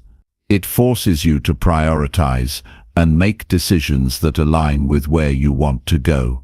Without goals, it's easy to say yes to distractions, to waste energy on things that don't move you forward. But when you have a goal in mind, it becomes much easier to say no to what doesn't matter. Your clarity becomes your shield against the noise of the world. Clear goals also fuel motivation. When you wake up each morning knowing exactly what you are working toward, it gives you a reason to push yourself. It gives you a reason to stay disciplined, even when motivation fades. Progress becomes more tangible when you know what you're aiming for. Every small step feels like a victory, because you know it's leading somewhere. You stop living for the weekend. You stop living for distractions. You start living for the satisfaction of moving closer and closer to your personal vision of success. Each day carries more weight because you have decided that your time and your energy are valuable. Having clear goals gives you a way to measure your progress. Without clear targets, it's impossible to know whether you are growing. It's impossible to know whether your habits and efforts are paying off. Specific goals allow you to check in with yourself regularly and see how far you've come. If you find that you're not moving forward, you can course correct before too much time is wasted. You can adjust your approach, refine your strategies, and keep yourself honest about what is working and what isn't. Tracking progress in this way builds momentum. Momentum builds confidence. Confidence in turn fuels even greater action. Setting goals also builds self-trust. Every time you make a commitment to yourself and follow through, you reinforce the belief that you are capable. You begin to see yourself as someone who does what they say they are going to do. This is critical because belief in yourself is the foundation of lasting success. Without self-trust, you will hesitate. You will doubt your ability to achieve difficult things. But with each goal you set and accomplish, you are sending a powerful message to your subconscious mind. You are someone who finishes what you start. You are someone who can be counted on. You are someone who is in control of their own destiny. When you set goals, it's important to be specific. Vague goals like get better or be happier are not enough. They don't give your mind a clear target to aim for. Instead, define your goals in ways that are concrete and measurable. If you want to improve your health, set a goal to exercise 4 times a week. If you want to advance your career, set a goal to complete a professional certification by a certain date. Specificity brings focus. It sharpens your actions and makes it much easier to recognize when you are making progress or when you are falling behind. Another important part of setting effective goals is breaking them down into daily action steps. Big goals can feel overwhelming if you only look at the final destination. But when you break them down into small, manageable tasks, they become much more achievable. Every day you have something you can do that brings you closer to your dream. These daily actions build discipline. They build momentum. They transform seemingly impossible goals into a series of small victories that over time create extraordinary results. Setting goals also gives you something to anchor your emotions to. Life is unpredictable. You will face obstacles. You will encounter setbacks. But when you have clear goals, you have something to hold on to when things get tough. You can remind yourself why you started. You can reconnect to the vision that made you take action in the first place. This connection to your deeper purpose will help you stay committed even when the path gets hard. It will help you push through fear, doubt, and discomfort. Clarity of goals also impacts the quality of the decisions you make. Every choice you face becomes simpler when you have a clear objective in mind.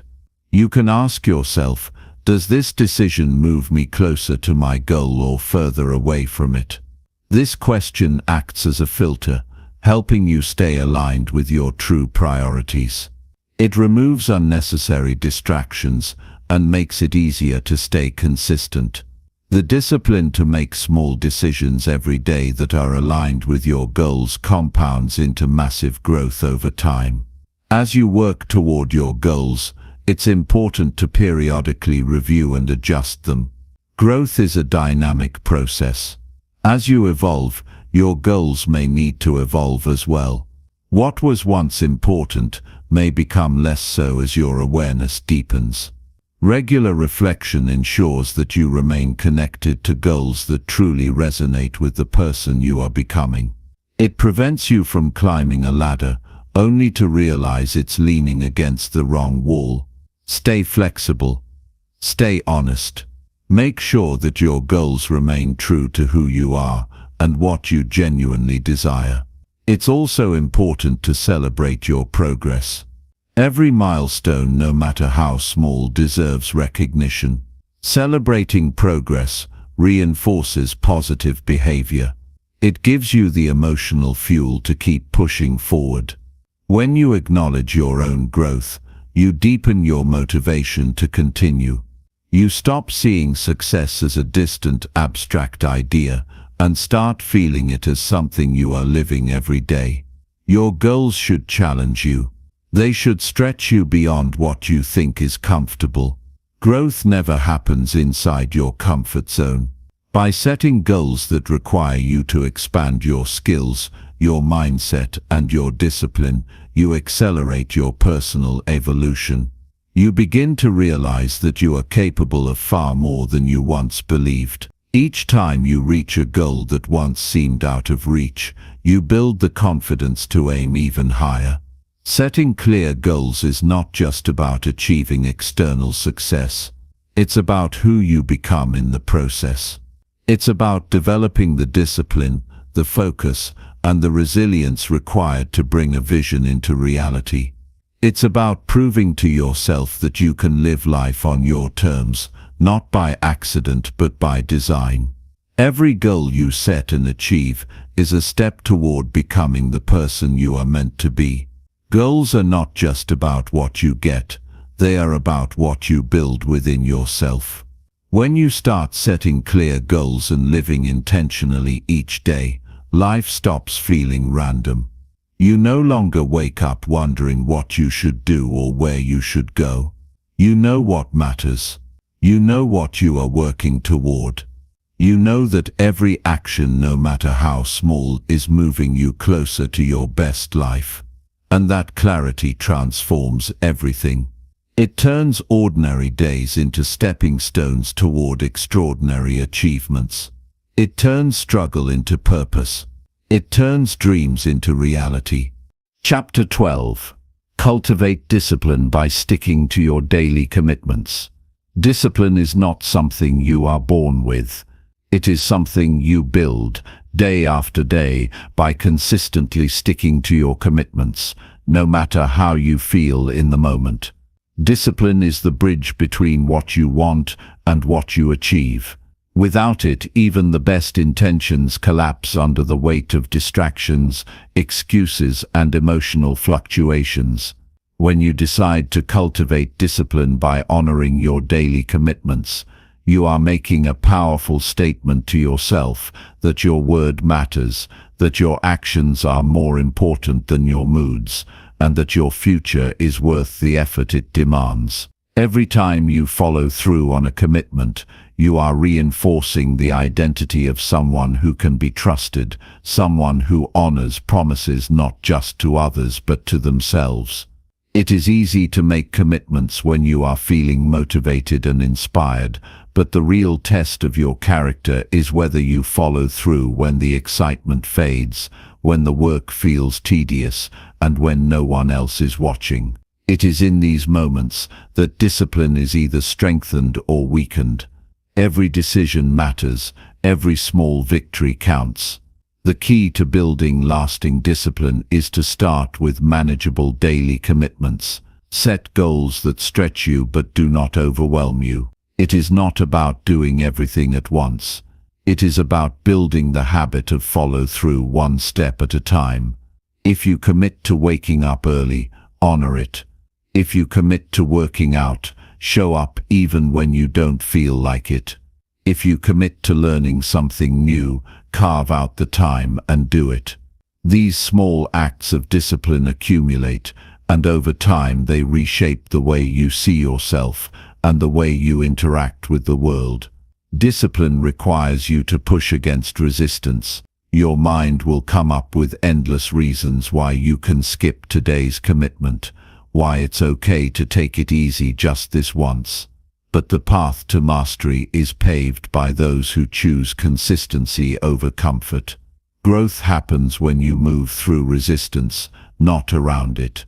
Each time you complete a commitment, when it would have been easier to give up, you become a little stronger, a little more resilient, a little more unstoppable.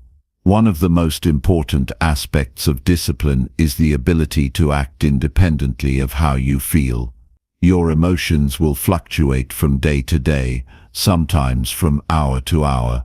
But discipline is about training yourself to act based on your principles, not your feelings. When you rely on emotions to guide your actions, your progress becomes erratic and unpredictable. But when you rely on your commitments, you create stability. You remove the guesswork from your day. You already know what you have to do. Your only job is to show up and do it. To cultivate discipline, you must develop a deep respect for your own time. When you treat your time casually, you treat your life casually. Every minute you waste is a minute you can never get back. Discipline teaches you to value your time as one of your most precious resources.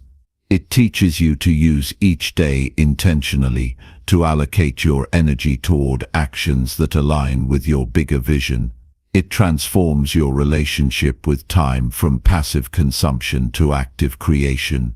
Another essential element of discipline is accountability. Hold yourself responsible for your actions. Track your progress. Notice when you fall short, but do not allow setbacks to define you. Use them as feedback.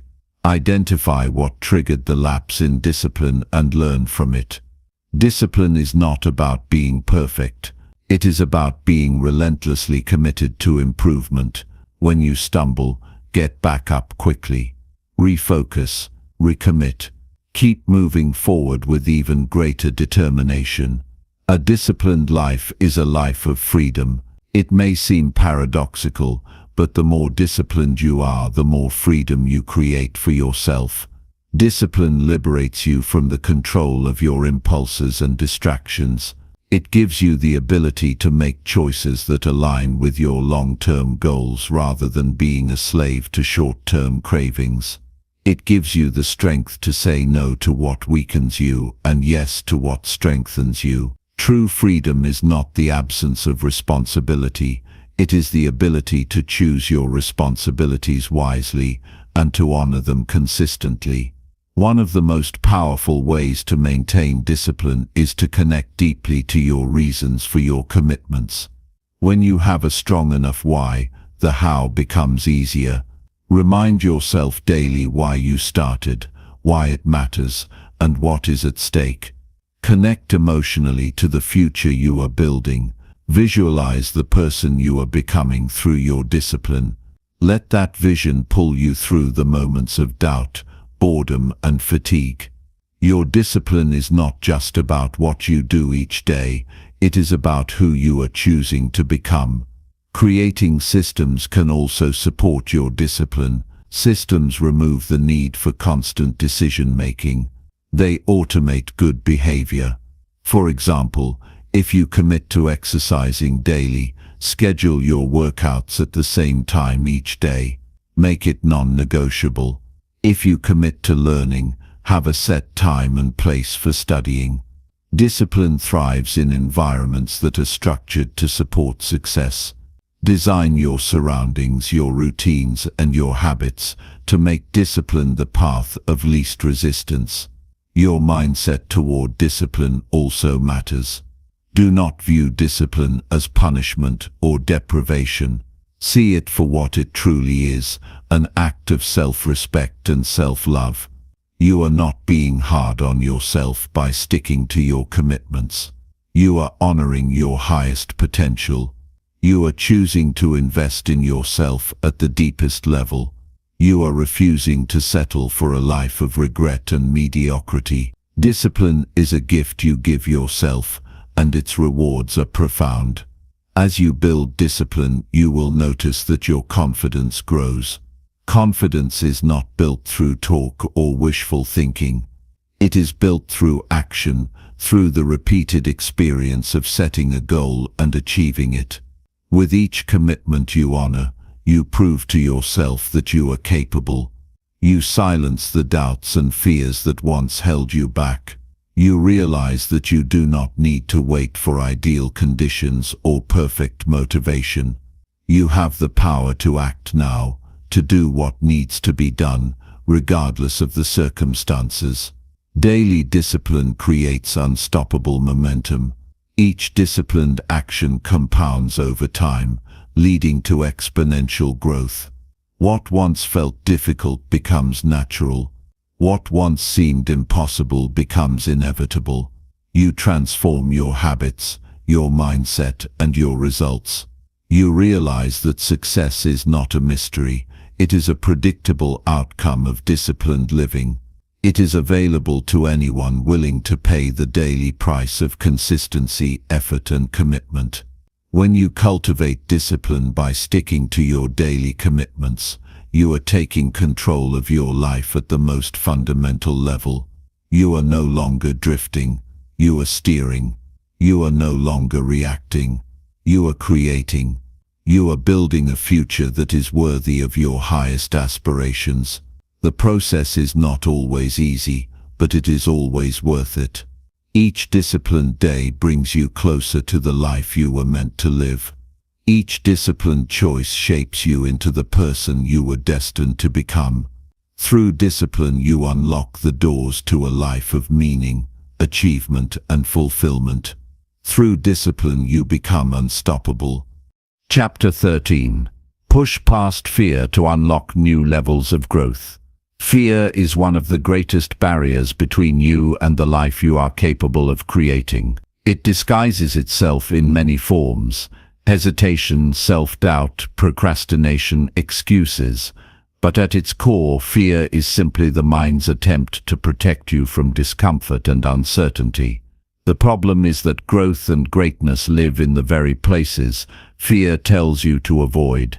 Every breakthrough you are seeking lies on the other side of the fears you have not yet faced. Until you confront fear directly, you will always find yourself circling the same limits, trapped in cycles of frustration and unrealized potential. Pushing past fear is not about eliminating it. Fear is a natural response to stepping into the unknown. It is not a signal to retreat. It is a sign that you are moving towards something meaningful. The presence of fear often indicates that you are close to a powerful breakthrough. Instead of resisting fear, you must learn to move forward with it. Courage is not the absence of fear. It is the decision to act even when fear is present. Each time you push through fear, you expand your capacity for action, and with it your capacity for growth. To grow at the deepest levels, you must make fear your ally, not your enemy. Listen to what it is telling you, not the lies about your limitations, but the truths about where your next stage of evolution lies. Fear often points directly at the opportunities that matter most. If an action scares you because it challenges your identity, your comfort zone, or your current level of competence, it is probably the action you need to take. Growth demands that you consistently seek out these edges and lean into them. Facing fear requires a shift in how you interpret discomfort. Most people instinctively avoid anything that causes anxiety, tension, or vulnerability. But if you want to unlock new levels of growth, you must train yourself to associate discomfort with progress, not danger. Discomfort is the raw material of transformation. It is the proof that you are doing the hard internal work necessary to evolve. When you feel fear rising, take it as a signal to lean in, not pull back. Choose to act while you are still afraid. Action creates momentum, and momentum weakens fear's grip. One powerful strategy for moving through fear is to break big challenges into smaller, more manageable steps. Fear often exaggerates the size of the threat because it focuses on the entire journey at once. By narrowing your focus to the next step, you remove much of fear's power. Take the first small action, no matter how insignificant it may seem. Make the call, send the message, sign up for the class, book the appointment. The act of starting is often the hardest part, but once you are in motion, fear begins to lose its influence. Another key to pushing past fear is changing the internal conversation you have with yourself. Fear thrives on negative self-talk, the mental loops that say you are not good enough, that you will fail, that you will be judged, that you are not ready. You must learn to interrupt these patterns and replace them with affirmations of your capability and resilience. Speak to yourself with strength, clarity, and encouragement. Remind yourself of past victories. Focus on your ability to adapt and learn, rather than the possibility of failure. Exposure is another essential tool for dismantling fear. The more you face the things that scare you, the more familiar they become, and the less power they have over you. What once felt overwhelming becomes ordinary through repeated exposure. Seek out small challenges that stretch you just beyond your current comfort zone. Each successful encounter builds psychological calluses, strengthening your ability to face bigger fears in the future. Growth is a process of progressive desensitization to discomfort. Visualization can also help you push through fear. Spend time mentally rehearsing the actions you need to take and the outcomes you want to create.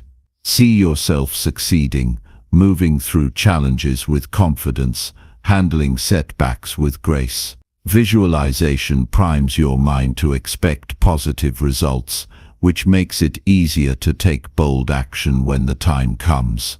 Your brain cannot always distinguish between vividly imagined experiences and real ones, so use this to your advantage.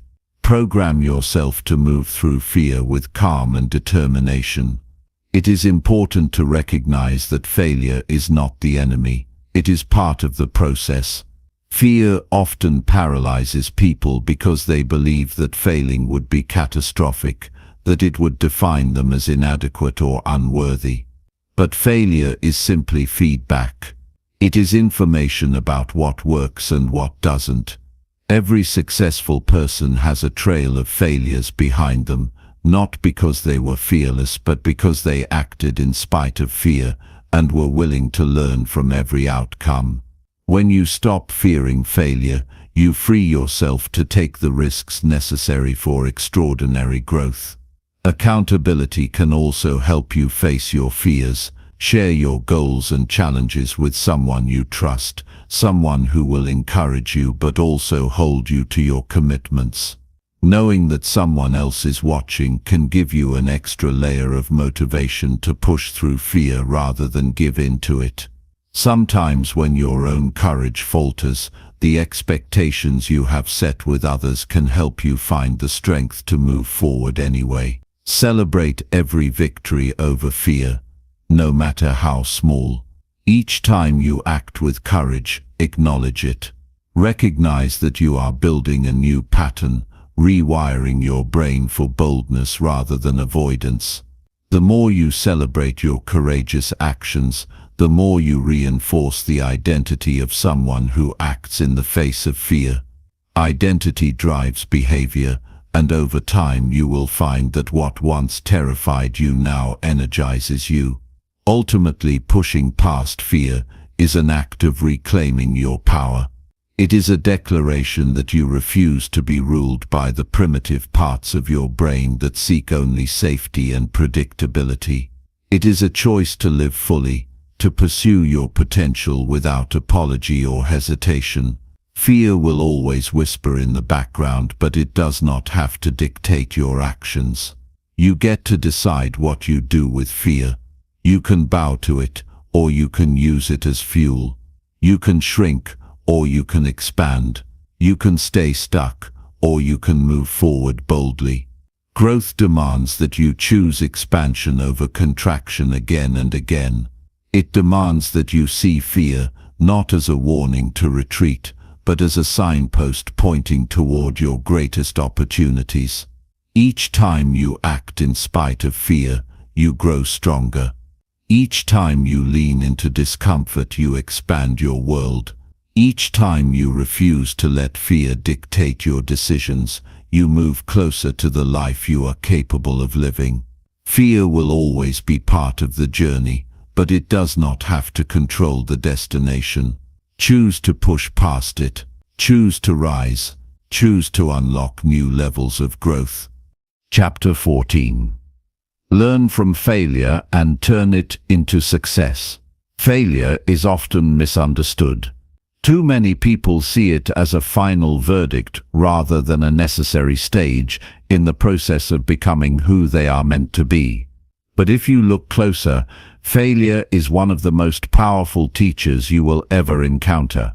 It strips away illusions, exposes weaknesses, and reveals the gaps between where you are and where you want to be. If you are willing to humble yourself and study your failures instead of running from them, you can transform every mistake, every misstep, and every disappointment into a stepping stone toward greater success.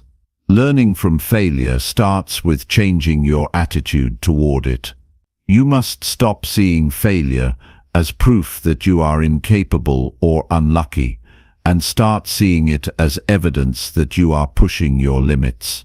Only those who dare to move beyond the familiar will ever experience failure, and only those who experience failure will ever taste real success. Staying safe inside your comfort zone may protect you from failing in the short term, but it will guarantee regret in the long term. If you want to grow, you must embrace failure as an essential part of the journey. After experiencing failure, resist the temptation to blame others, make excuses, or deny what happened. Take full ownership of the outcome, even if circumstances were difficult or other people contributed to the situation. When you own your failures without defensiveness, you put yourself in a position of power. You acknowledge that while you cannot control everything, you can always control your response, your effort, and your willingness to improve. Taking responsibility is the gateway to learning, and learning is the gateway to success. Reflection is critical after a failure. Instead of rushing to move past the pain or pretending it didn't matter, take time to review what happened with brutal honesty and compassionate curiosity. Ask yourself questions that get to the heart of the matter. What decisions did you make that led to this outcome? What assumptions did you have that proved wrong? Where were you unprepared? What warning signs did you ignore? What skills or habits do you need to develop to avoid repeating this mistake? The more detailed and specific your reflection, the more valuable the lessons you can extract. Failure also teaches you about your inner world. It reveals your true motivations, your resilience under pressure, your ability to adapt when plans fall apart. It shows you how much you really want the goals you claim to pursue. Some failures will ignite a deeper determination in you. Others will expose pursuits that were never truly aligned with your values. Pay close attention to what failure stirs up inside you. The emotional reactions you experience, whether it's anger, shame, disappointment, or renewed focus, contain clues about what matters most to you and where you need to grow. One of the greatest gifts of failure is that it forces you to innovate. When your original plan collapses, you are challenged to find new approaches, question old assumptions, and develop creative solutions. Many of the world's greatest breakthroughs have come not from success, but from repeated failures that forced individuals and teams to think differently. When you hit a wall, don't just try harder at what already isn't working. Step back, reassess, experiment. Treat every failure as data, information about what does not work, which brings you one step closer to discovering what does. Persistence in the face of failure builds inner strength like nothing else. Every time you get back up after falling, you reinforce a powerful identity, the identity of someone who does not quit. Over time, this identity becomes a foundation you can rely on, no matter what challenges you face. Success is often less about avoiding failure and more about developing the resilience to keep moving forward despite it. Those who succeed in the long run are not the ones who make the fewest mistakes. They are the ones who refuse to let mistakes define them or deter them. To truly turn failure into success, You must integrate the lessons you have learned into your future actions. Awareness alone is not enough. It is not enough to know what went wrong. You must change your strategies, upgrade your skills, strengthen your habits, and sharpen your focus. Each failure gives you a blueprint for becoming better, but only if you act on the insights you gain. Growth is not automatic. It is the result of deliberate effort to adjust, adapt, and evolve based on the feedback life gives you. Another important aspect of learning from failure is separating your self-worth from the outcomes you achieve. You are not your failures. Your value as a person is not determined by your wins and losses. When you internalize this truth, you free yourself to take bold risks, to stretch beyond your current abilities, to venture into uncharted territory without the crippling fear of making mistakes. You realize that failure is something that happens, not something that defines you. With this freedom comes the courage to dream bigger and work harder. Surrounding yourself with people who have a healthy attitude toward failure can also make a tremendous difference. Seek out mentors, friends, and colleagues who have failed and succeeded, who understand that setbacks are part of the path. Their stories and encouragement can provide perspective when you are tempted to give up. Learn from their experiences. Let their resilience inspire you to build your own. Choose relationships that remind you that failure is not the end of the road, but a necessary mile marker on the journey to greatness. Finally, approach failure with gratitude. This may seem counterintuitive, especially when the sting of disappointment is fresh. But if you can view failure as a teacher rather than a tormentor, you will find reasons to be grateful for every hard lesson it brings. Gratitude softens the sharp edges of failure and opens your heart to growth. It reminds you that every experience, even the painful ones, contributes to your development. When you are grateful for failure, you no longer fear it. You welcome it as part of the price you pay for becoming the strongest, wisest, and most capable version of yourself. The path to success is paved with the lessons you extract from your failures. Every stumble, every setback, every wrong turn holds the seeds of future victories, but only if you are willing to dig deep, reflect honestly, and adapt courageously. Failure is not the enemy. It is an invitation to rise higher, to dig deeper, to become more. If you answer that invitation with humility, resilience, and relentless commitment to growth, you will find that failure does not break you. It shapes you. And through that shaping process, you will build a success far greater than anything you could have achieved by playing it safe. Chapter 15. Surround yourself with people who support your growth. The people you choose to surround yourself with have a profound influence on the direction of your life. Every conversation, every interaction, every piece of advice you hear shapes your mindset in ways you might not always notice immediately. Over time, the voices you listen to either elevate your potential or quietly erode it. That's why being intentional about who you allow into your inner circle is not a casual decision. It's one of the most powerful forms of self-respect and personal responsibility you can practice. If you are serious about growing, you must build an environment that fuels your evolution instead of stalling it. The right people will not merely cheer for you when you win.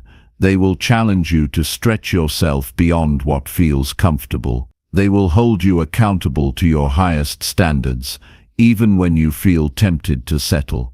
They will celebrate your victories, but will not let you get lazy or arrogant. They will encourage your dreams while reminding you of the hard work and resilience needed to achieve them. They will see the greatness in you, even when you temporarily forget it yourself. And most importantly, they will inspire you by how they live their own lives, with integrity ambition, and purpose. When you are around people who are committed to their own growth, it becomes easier to stay committed to yours. Growth becomes the normal expectation rather than an unusual exception. In the presence of strong-minded, disciplined and purpose-driven individuals, excuses lose their power. Mediocrity feels uncomfortable. You naturally rise to the level of the standards that surround you. You begin to think bigger, act bolder, and demand more from yourself simply because you see others doing the same. Inspiration becomes contagious when it's embedded in your environment. But surrounding yourself with supportive people doesn't happen automatically. You must seek them out. You must be willing to leave behind relationships that drain your energy, lower your standards, or discourage your growth. Sometimes, this process feels lonely. Sometimes, you will need to walk alone for a season before you find the right community. That loneliness is not a punishment. It's preparation. It's the clearing out of what no longer serves you to make space for what will elevate you. Do not fear it. Embrace it as part of the process. Look for people who embody the qualities you admire, not just those who say the things you want to hear. Seek out individuals who are disciplined when no one is watching, who keep learning when they have every reason to feel satisfied, who push through discomfort without complaining. Watch how they live, how they respond to setbacks, how they treat others. Words are easy, consistency is rare. Trust what you observe over what you are told. When you find people who genuinely support your growth, nurture those relationships with care and intentionality. Show up for them as much as they show up for you. Encourage their dreams just as passionately as they encourage yours. Growth-minded relationships are built on mutual respect, not one-sided dependence. You are not looking for people to carry you. You are looking for people to walk beside you, strong, focused, and determined. At the same time, recognize that not everyone in your life will understand your commitment to growth. Some people will feel threatened by your evolution because it forces them to confront their own stagnation. Some will mock your ambition because it reminds them of the dreams they abandoned. Some will unconsciously sabotage your efforts, urging you to slow down, take it easy, or just be happy with what you have. Learn to recognize these patterns without resentment. Not everyone is meant to join you on every stage of your journey. Love them from a distance if you must, but do not let their fears or limitations define your path. Building a supportive circle also requires you to be discerning about the energy you absorb daily. It's not just the people you know personally, it's also the voices you consume through books, podcasts, videos, and social media. Every piece of content you engage with either sharpens your focus or scatters it. Every message you internalize either fuels your courage or feeds your doubts. Curate your mental diet with the same care you would use to nourish your body. Fill your mind with wisdom, discipline, and inspiration so that even when no one else is around, you are surrounded by forces that strengthen you. Another critical part of surrounding yourself with the right people is becoming the right person yourself. Growth-minded individuals are drawn to those who share their values. If you want to attract people who are disciplined, resilient, and forward-focused, you must embody those qualities consistently. Be the type of person others can count on. Be someone who uplifts others without enabling their excuses. Be willing to have hard conversations when needed. Be quick to celebrate others' wins without envy. The energy you give out will determine the energy you attract. When you commit to surrounding yourself with people who support your growth, you create a momentum that is difficult to stop. Challenges feel less overwhelming when you have a community that believes in your strength. Setbacks become opportunities for deeper connection and learning rather than reasons to isolate yourself. Success becomes sweeter when it's shared with those who understand the sacrifices you made to achieve it. Most importantly, you stop feeling like you are fighting an invisible battle alone. You realize that greatness is not built in isolation. It is reinforced by the steady presence of people who refuse to let you shrink. Building the right circle requires patience. It requires discernment. It requires courage to let go of familiar relationships that no longer align with your future. But it is worth every ounce of effort. The people around you will either fuel your dreams or drain them. They will either pull you upward or hold you back. Choose wisely. Surround yourself with those who want to see you win, not just because it benefits them, but because they genuinely believe in your potential. Surround yourself with those who remind you of your highest self, even when you feel like giving up. Surround yourself with people who challenge you to grow, celebrate your progress, and never let you settle for less than you are capable of becoming. Your environment matters. Your circle matters. Protect it fiercely. Cultivate it carefully. Honor it by continuing to grow into the person you were meant to be. Growth is not just about what you achieve, it's about who you become, and who you become is deeply influenced by who walks beside you on the journey. Choose your companions with the same seriousness you bring to choosing your dreams, because the two are inseparable. Chapter 16. Manage your time effectively to maximize daily results. Time is the most valuable resource you have, and how you use it will determine the quality of the life you build. Every day offers a limited window of opportunity, and once a moment passes, it can never be reclaimed. The way you manage your time reflects the seriousness with which you approach your dreams. If you treat each day casually, you forfeit the chance to make meaningful progress. But if you learn to manage your hours with discipline and purpose, you can achieve more in a single year than others do in a decade. Effective time management starts with clarity.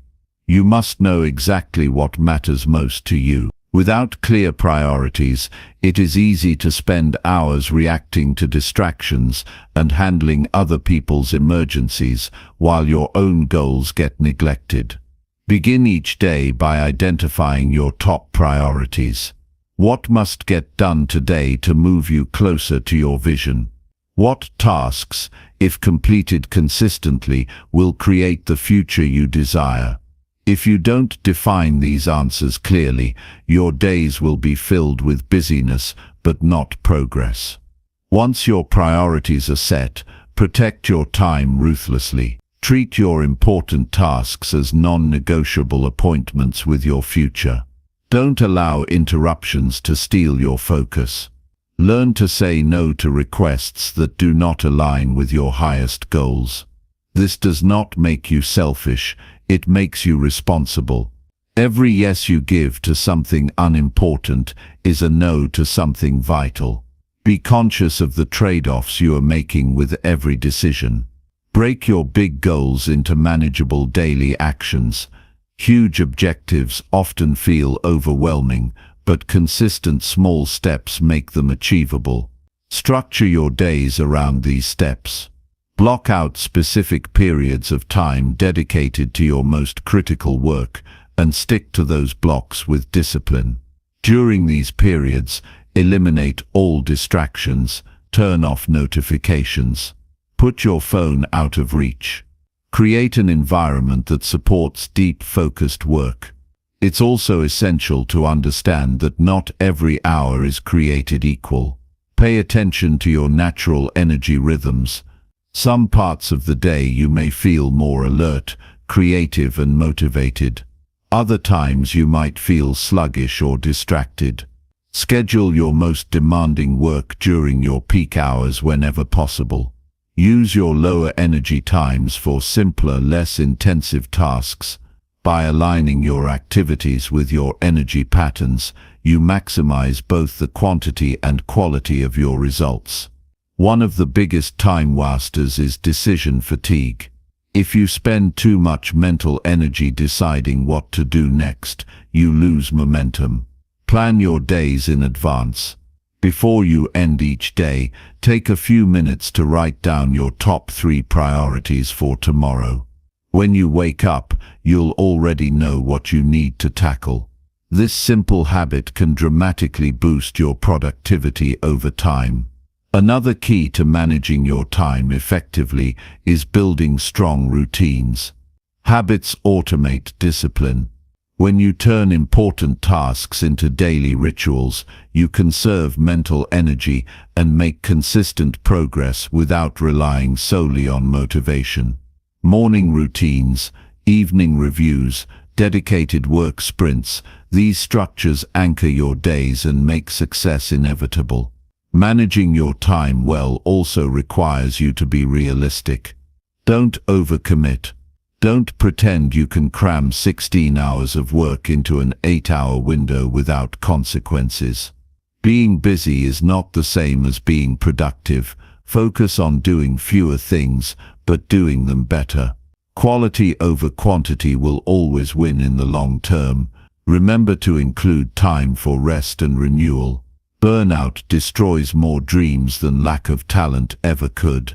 High performance is not about working endlessly. It's about working wisely. Short breaks, movement, proper nutrition, and sufficient sleep are not luxuries. They are requirements if you want to sustain long-term productivity. Build these practices into your schedule just as intentionally as you schedule your work. Track your time for a few days and analyze where it actually goes. You might be surprised how much of it slips away unnoticed. Mindless scrolling, unnecessary meetings, procrastination disguised as preparation. These habits eat away at your precious hours. Awareness is the first step toward change. Once you see where you are losing time, you can take deliberate action to reclaim it. Learn to distinguish between urgent tasks and important ones. Urgent things demand immediate attention, but important things create long-term value. If you spend all your time putting out fires, you'll stay busy but never move forward. Make sure you prioritize tasks that build your future rather than simply reacting to the present. One powerful strategy is time blocking. Dedicate specific chunks of your day to focused work, communication, learning, and reflection. Treat these blocks like appointments you cannot cancel. Protect them fiercely. During focus blocks, immerse yourself fully in the task at hand. Don't switch between tasks. Multitasking is a myth that fractures your attention and diminishes your results. Single tasking with intensity yields far better outcomes. Also, practice ending your day with a brief review. What did you accomplish? What could you improve tomorrow? Reflection strengthens your ability to manage time wisely. It turns every day into a learning experience. Tiny adjustments, made consistently, lead to massive improvements over time. Overcoming procrastination is another essential part of mastering time. Understand that waiting for perfect conditions is a lie. Start before you feel ready. Action creates momentum, and momentum fuels motivation. Break large tasks into smaller starting points and just begin. Once you are in motion, continuing becomes much easier. Respecting your time means respecting yourself. It sends a powerful message to your subconscious mind. Your goals matter. Your dreams deserve your full attention. You are not here to waste your life in distractions and regrets. You are here to build, to grow, and to leave a legacy that matters. Managing your time effectively is not about squeezing more activities into your schedule. It's about choosing the right activities and giving them your full presence and energy. It's about eliminating the unnecessary so you can give your best to what truly counts.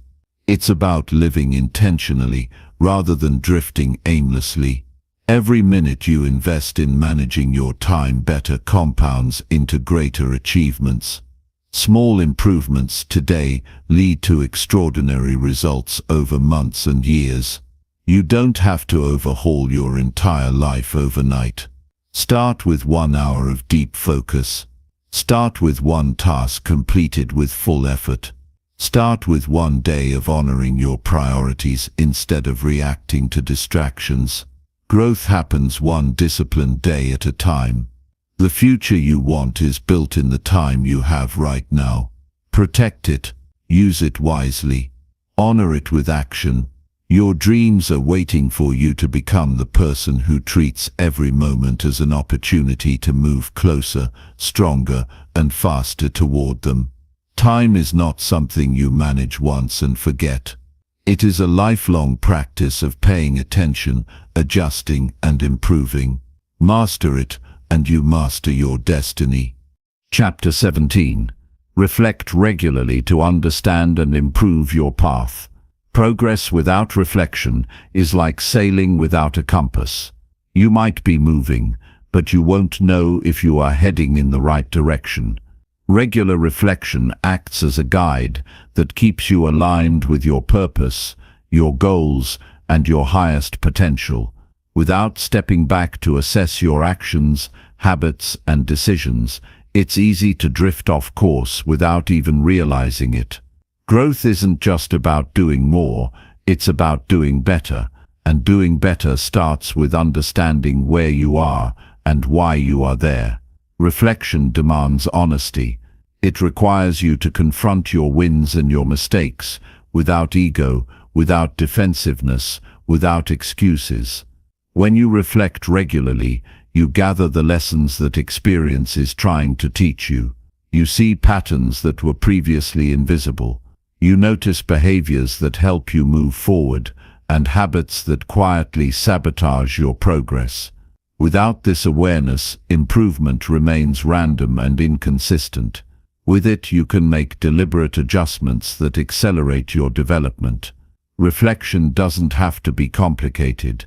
It can be as simple as asking yourself a few powerful questions each day. What went well today? What challenges did I face? How did I respond to them? What can I learn from those moments? What would I do differently next time? These questions sharpen your awareness. They force you to stay engaged with your journey instead of sleepwalking through it. When you regularly evaluate your days, your decisions, and your mindset, you become an active participant in your own growth rather than a passive observer. The most successful people aren't perfect. They are learners. They stumble and make mistakes just like everyone else. The difference is they extract lessons from every experience and use those lessons to get better. They don't waste failure by pretending it didn't happen or blaming others. They own it. They study it. They improve because of it. Reflection transforms every experience, good or bad, into a stepping stone for greater success. Regular reflection also deepens your self-awareness. It shows you your true motivations, your fears, your blind spots, and your strengths. Self-awareness is a superpower because it allows you to work with yourself rather than against yourself. When you understand why you procrastinate, why you react emotionally, why you avoid certain challenges, you can begin to change those patterns consciously. Without reflection, these tendencies operate in the shadows, controlling your behavior without your permission. It's important to create a consistent time and space for reflection. Don't leave it to chance. Set aside a few minutes each evening to review your day. Take time at the end of each week to assess your progress toward your goals. Use a journal to write down your thoughts, insights, and plans. Writing forces clarity. It makes vague feelings concrete and actionable. Over time, your journal becomes a record of your growth, a tangible proof that you are evolving, learning, and moving forward. Deep reflection isn't just about what happened, It's about why it happened. Go beneath the surface. If you crushed a goal, don't just celebrate. Analyze what specifically led to your success. Was it better preparation? Was it improved focus? Was it a change in your habits? Likewise, if you fell short, don't just shrug it off. Investigate the real causes. Was it poor planning? Was it emotional resistance?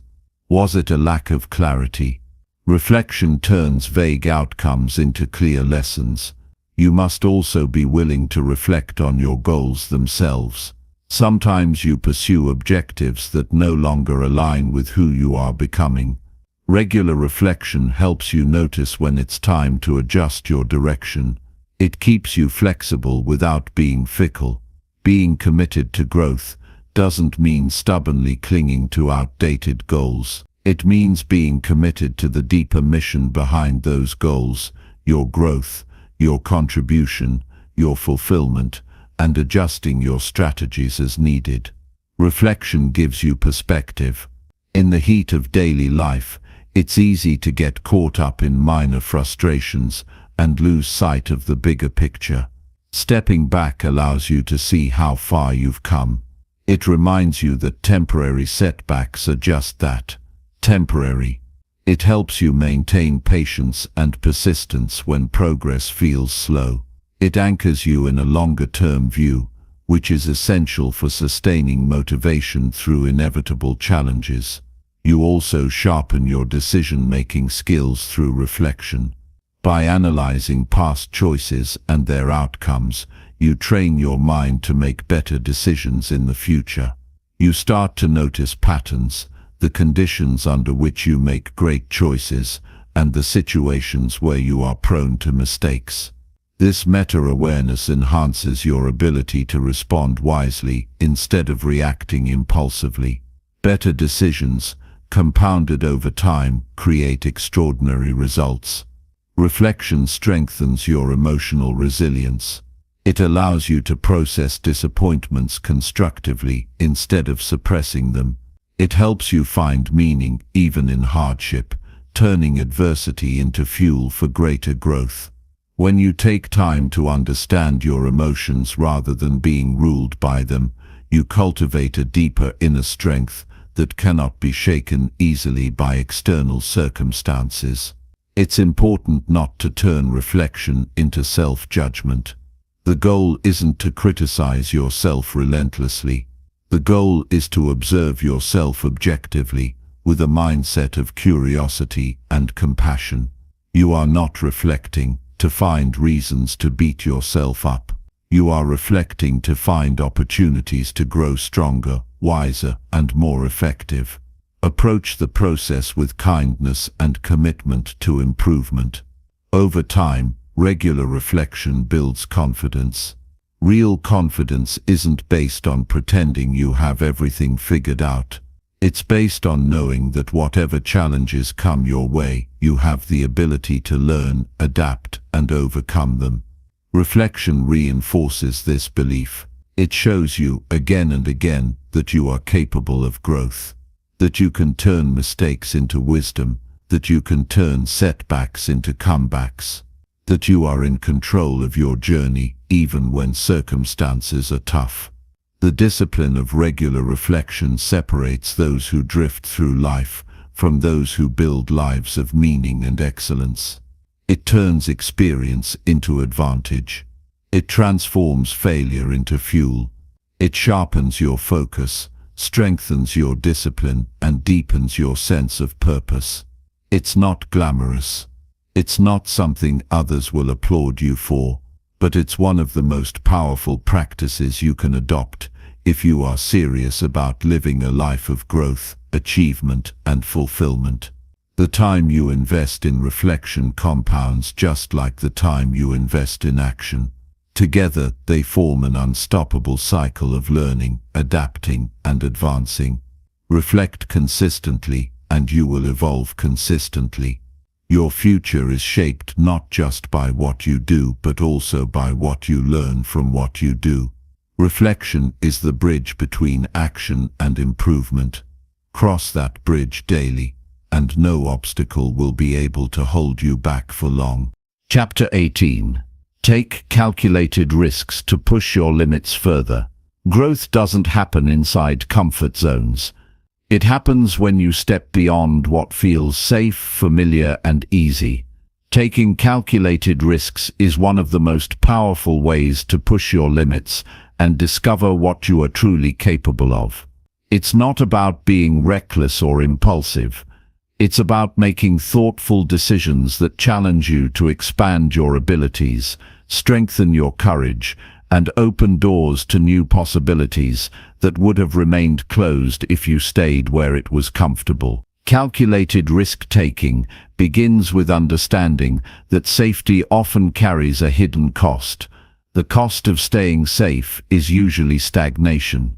You avoid potential failure, but you also avoid potential greatness. You dodge discomfort, but you also dodge transformation. Every breakthrough you seek requires you to accept a certain level of uncertainty. You can plan, you can prepare, but you cannot eliminate all risk if you want to achieve anything truly meaningful. Embracing this truth frees you to move forward with greater boldness. Taking a calculated risk means doing your homework. It means weighing the potential rewards against the potential setbacks. It means being honest about the consequences and deciding that the growth you might gain is worth facing the fear you will certainly feel. It's not blind jumping. It's informed action. It's stepping forward with your eyes open, understanding the terrain as best you can, while accepting that some unknowns will always remain. When you start viewing risk through the lens of growth rather than danger, everything changes. You stop asking, "What if I fail?" and start asking, "What could I become if I succeed?" That shift in perspective is crucial. It turns fear from a wall into a doorway. It transforms hesitation into motivation. Fear doesn't vanish when you take risks, but it becomes fuel instead of a barrier. You feel the fear, recognize it as a sign that you are about to stretch yourself, and move forward anyway. The most meaningful progress in life often comes from moments of boldness. The decision to speak up when it's easier to stay silent. The choice to invest in yourself when others are content to coast. The move to leave a comfortable situation in pursuit of something greater. These are the defining moments that separate those who live fully from those who merely exist. Each time you take a calculated risk, you strengthen the muscles of courage, resilience, and adaptability, qualities that will serve you in every area of life. Calculated risks teach you to trust yourself. They build self-reliance because you realize you don't need guarantees to act. You don't need every variable to be under control. You only need the willingness to take responsibility for your choices and the flexibility to adjust if things don't go as planned. This trust in yourself is priceless. It gives you a quiet inner confidence that cannot be shaken by external circumstances. It gives you the freedom to pursue big goals without being paralyzed by fear of failure. One powerful strategy is to start taking small calculated risks consistently. You don't have to leap off a cliff to practice courage. Begin by making decisions that stretch your comfort just a little beyond its current borders. Volunteer for a project that challenges your skills. Initiate a conversation you would normally avoid. Invest a small amount of time, energy, or resources into a new opportunity. These small acts of bravery compound over time, strengthening your willingness and capacity to take on bigger risks later. It's also important to learn from each risk you take, whether it succeeds or not. Every risk provides feedback. If the outcome is positive, analyze what worked and how you can build on it. If the outcome isn't what you hoped, study what went wrong without judgment. Was it a flaw in preparation, a misjudgment of the situation, or simply the natural unpredictability of life. Reflection after risk-taking is what transforms bold action into wisdom. It ensures that even when you stumble, you are stumbling forward. Calculated risks also reveal your true potential. You are capable of far more than you often realize.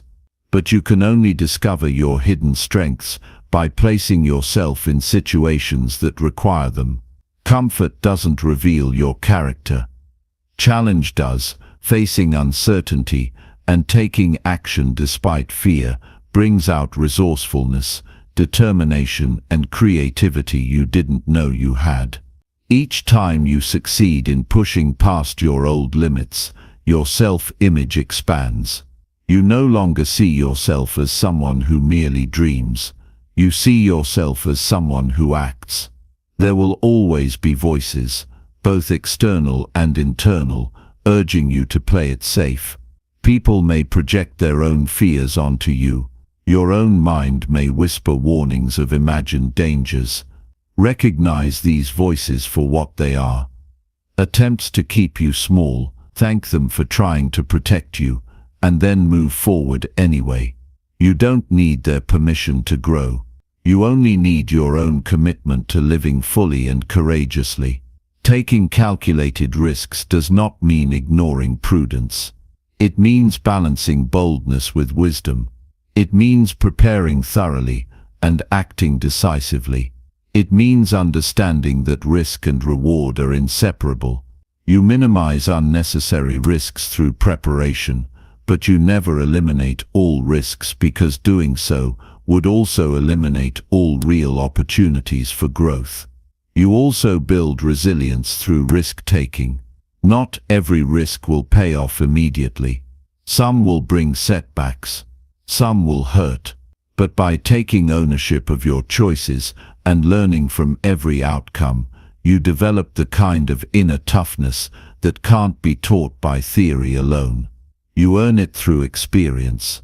Resilience isn't built in comfort. It's built in the arenas where you dare to challenge yourself. Taking calculated risks can also open doors you didn't even know existed. Opportunities often hide behind uncertainty.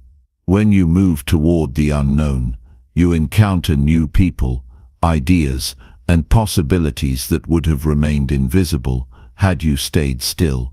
The best things in life often come not from careful planning alone, but from a willingness to act when the path is only partially clear. Life rewards action, not perfection. Ultimately, a life without risk is a life without real growth. If you want to become more, you must be willing to face the fear of stepping into the unknown. You must train yourself to assess risks wisely, decide courageously, and move forward even when comfort tempts you to stay still. Risk is not your enemy. Fear is not your enemy. Stagnation is, indecision is, wasting your potential is. You owe it to yourself to live boldly, not timidly. You were not born to tiptoe through life, avoiding every uncertainty.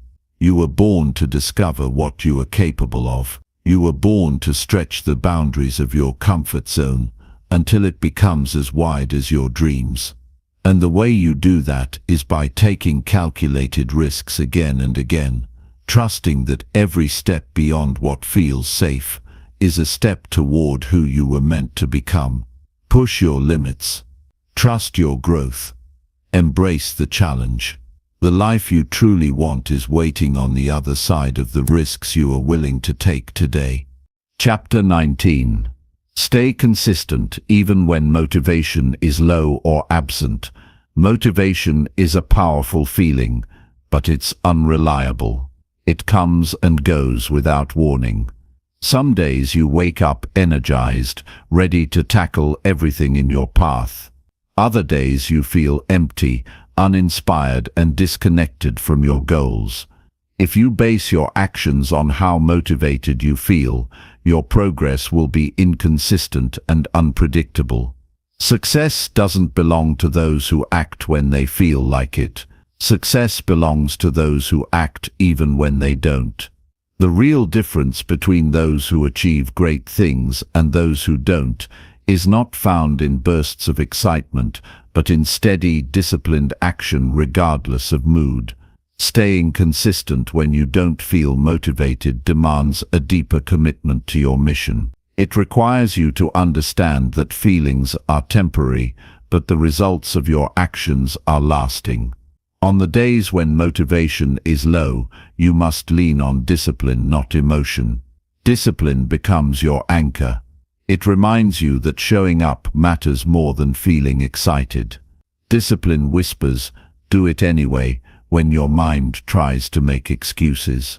One powerful mindset shift is realizing that small daily actions compound over time into massive results. Skipping a day because you don't feel motivated seems harmless, but those skipped days accumulate. They weaken your momentum, erode your confidence, and make it easier to justify future lapses. Consistency is not about doing something perfectly every day. It's about refusing to break the chain. It's about showing up and giving whatever you have to give that day, even if it's less than usual. Building systems that support consistency is essential. When you rely on motivation alone, you're depending on something fragile, but when you create routines and habits, you make your actions automatic. You don't have to think about whether you feel like doing it. You just do it because it's part of who you are. Morning routines, scheduled work blocks, and daily rituals anchor you.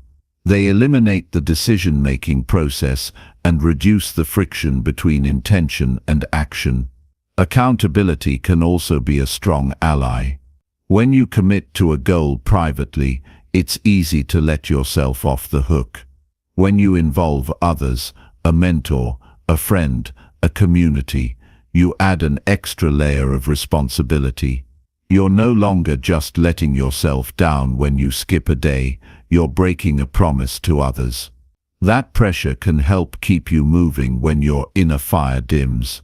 Another important strategy is reconnecting with your deeper why. When motivation fades, it's usually because you've lost touch with the meaning behind your actions.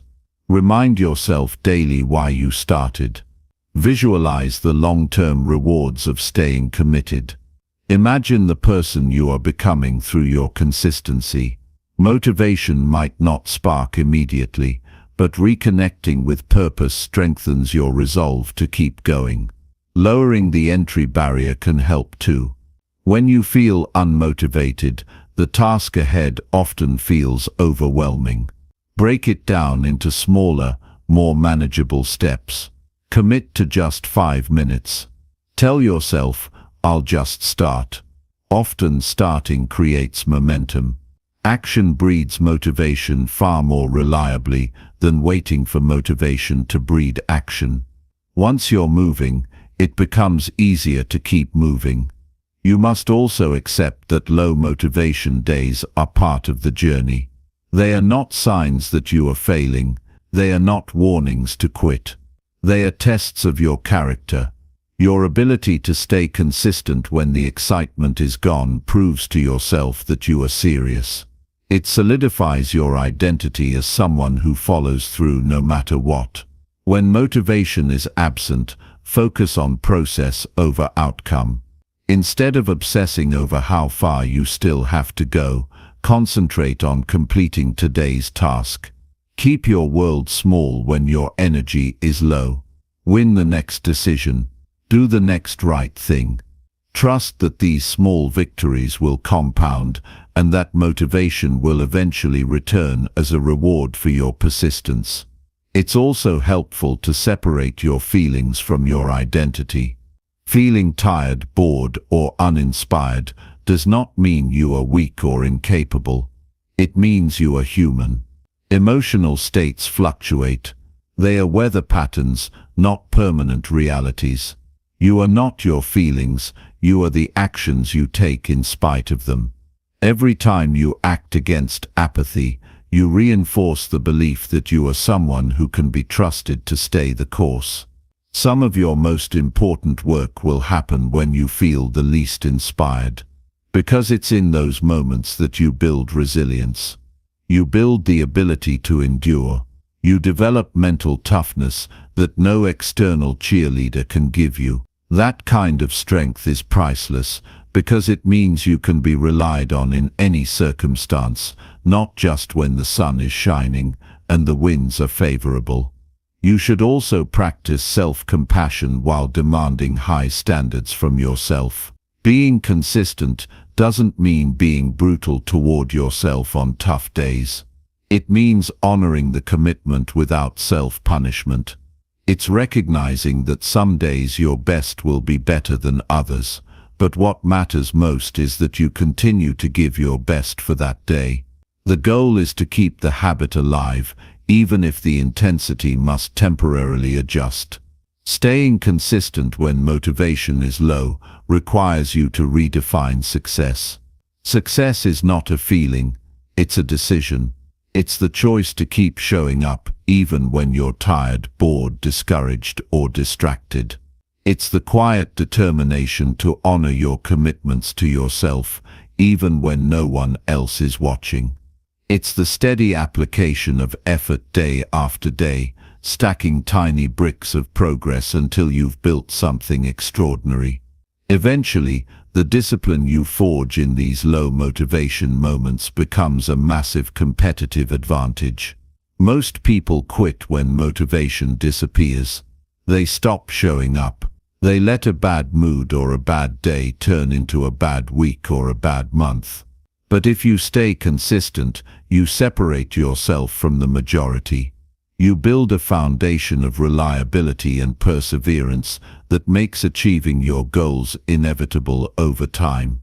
By embracing the reality that motivation is unreliable and choosing to act anyway, you become unstoppable. You are no longer at the mercy of fleeting emotions. You are guided by a deeper commitment, a stronger identity, and a clear vision of who you are becoming. You understand that greatness is not built on moments of high excitement, but on the quiet, disciplined work done in the shadows of discouragement.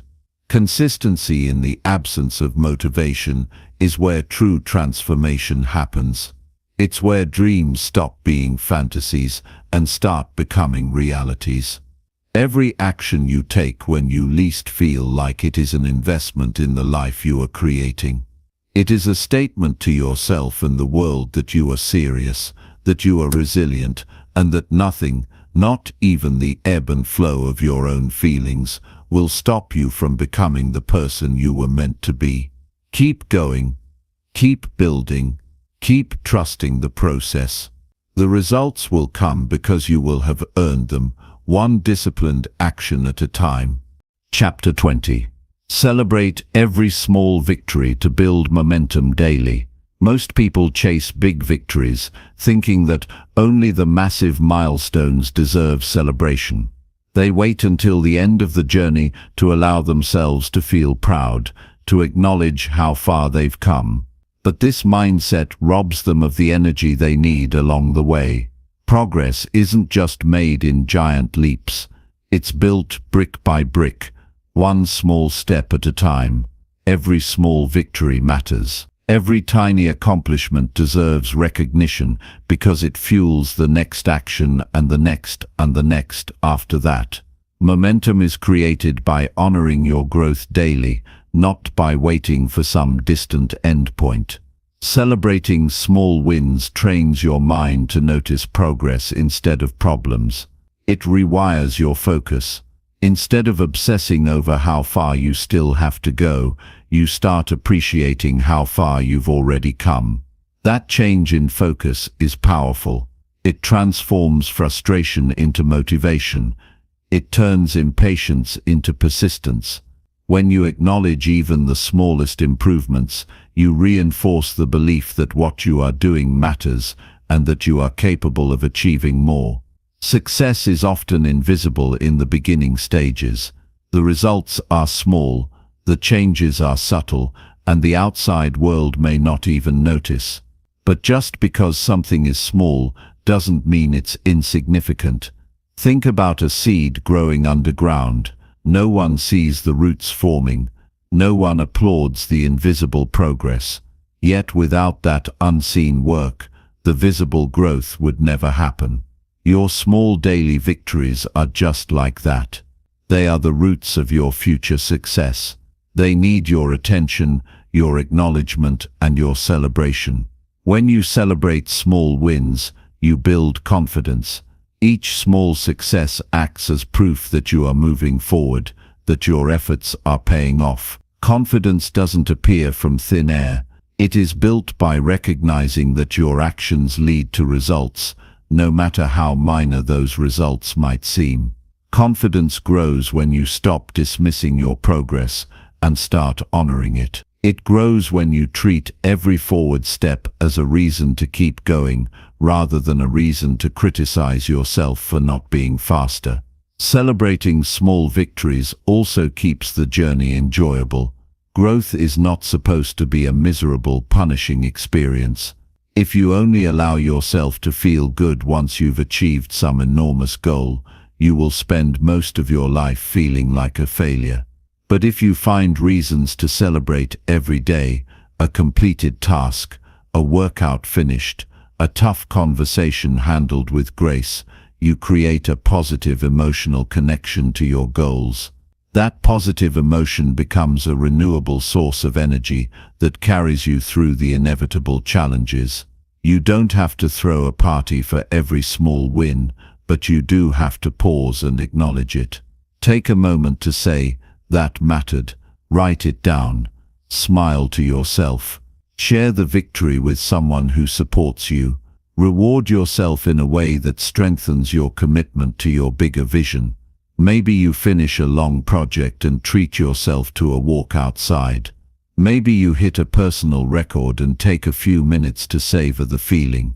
These tiny celebrations anchor the experience in your mind and make it easier to chase the next win. It's important to personalize how you celebrate.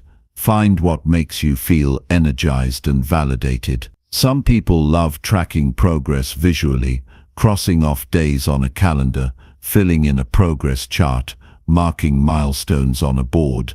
Others prefer verbal affirmations, reminding themselves that they are becoming stronger and more capable every day. Some enjoy small rewards, like a favorite meal, an hour of reading, or a new experience. The method matters less than the principle. Recognize and honor your progress consistently. A major trap to avoid is falling into the mindset that small wins are not enough. This thinking kills momentum. It breeds dissatisfaction. It makes you blind to growth. The truth is, big goals are achieved through an accumulation of small victories. If you can't learn to celebrate the small steps, you will likely burn out before you ever reach the larger destination. Gratitude for your own progress must become a daily practice, not a once-in-a-while event. Momentum is fragile at the beginning of any journey. Like a heavy train starting to move, it takes extra energy to get it rolling. But once it's moving, it becomes much harder to stop. Your small victories are the fuel for that momentum. Each one adds to the weight and speed of your forward motion. Each one makes it easier to take the next action and the next one after that. The more you honor your progress, the more unstoppable you become. Even setbacks can contain small victories if you choose to see them. Maybe you faced a tough challenge and didn't give up. Maybe you stumbled but got back up quicker than before. Maybe you learned something about yourself that will make you stronger in the future. Progress is not always a straight line. Sometimes the win is simply staying in the game when you could have quit. Celebrate that resilience. Celebrate that strength. Daily reflection can help you capture these small wins. At the end of each day, take a few minutes to ask yourself, what did I do well today? What small progress did I make? Write it down. Review it often. You'll be amazed at how much progress you are making when you take the time to notice it. This simple habit turns your mind into an ally instead of an enemy. It keeps you focused on what's working instead of what's missing. Never underestimate the psychological power of small celebrations. They create positive reinforcement loops in your brain. They train you to associate effort with reward. They make discipline feel rewarding instead of punishing. Over time, you start to crave the feeling of progress more than the feeling of comfort. You start to seek growth for its own sake, not just for the external rewards. If you want to sustain momentum over the long haul, you must become a master at finding reasons to feel proud every day. Not just when everything goes perfectly, but especially when the victories are small, hard-earned, and invisible to others. True winners are those who can find fuel in the tiniest signs of progress. They don't wait for the world to validate them. They validate themselves through conscious recognition of their own growth. By celebrating small victories daily, you create a life where motivation is renewed constantly, where discipline feels worthwhile, and where success becomes a series of joyful steps rather than a distant, exhausting race. This way, you not only achieve your goals but you also enjoy the journey toward them. You build an unstoppable momentum that carries you to heights you once thought were out of reach. And you become the kind of person who thrives, not by waiting for permission to feel successful, but by choosing to feel successful every single day you show up and move forward.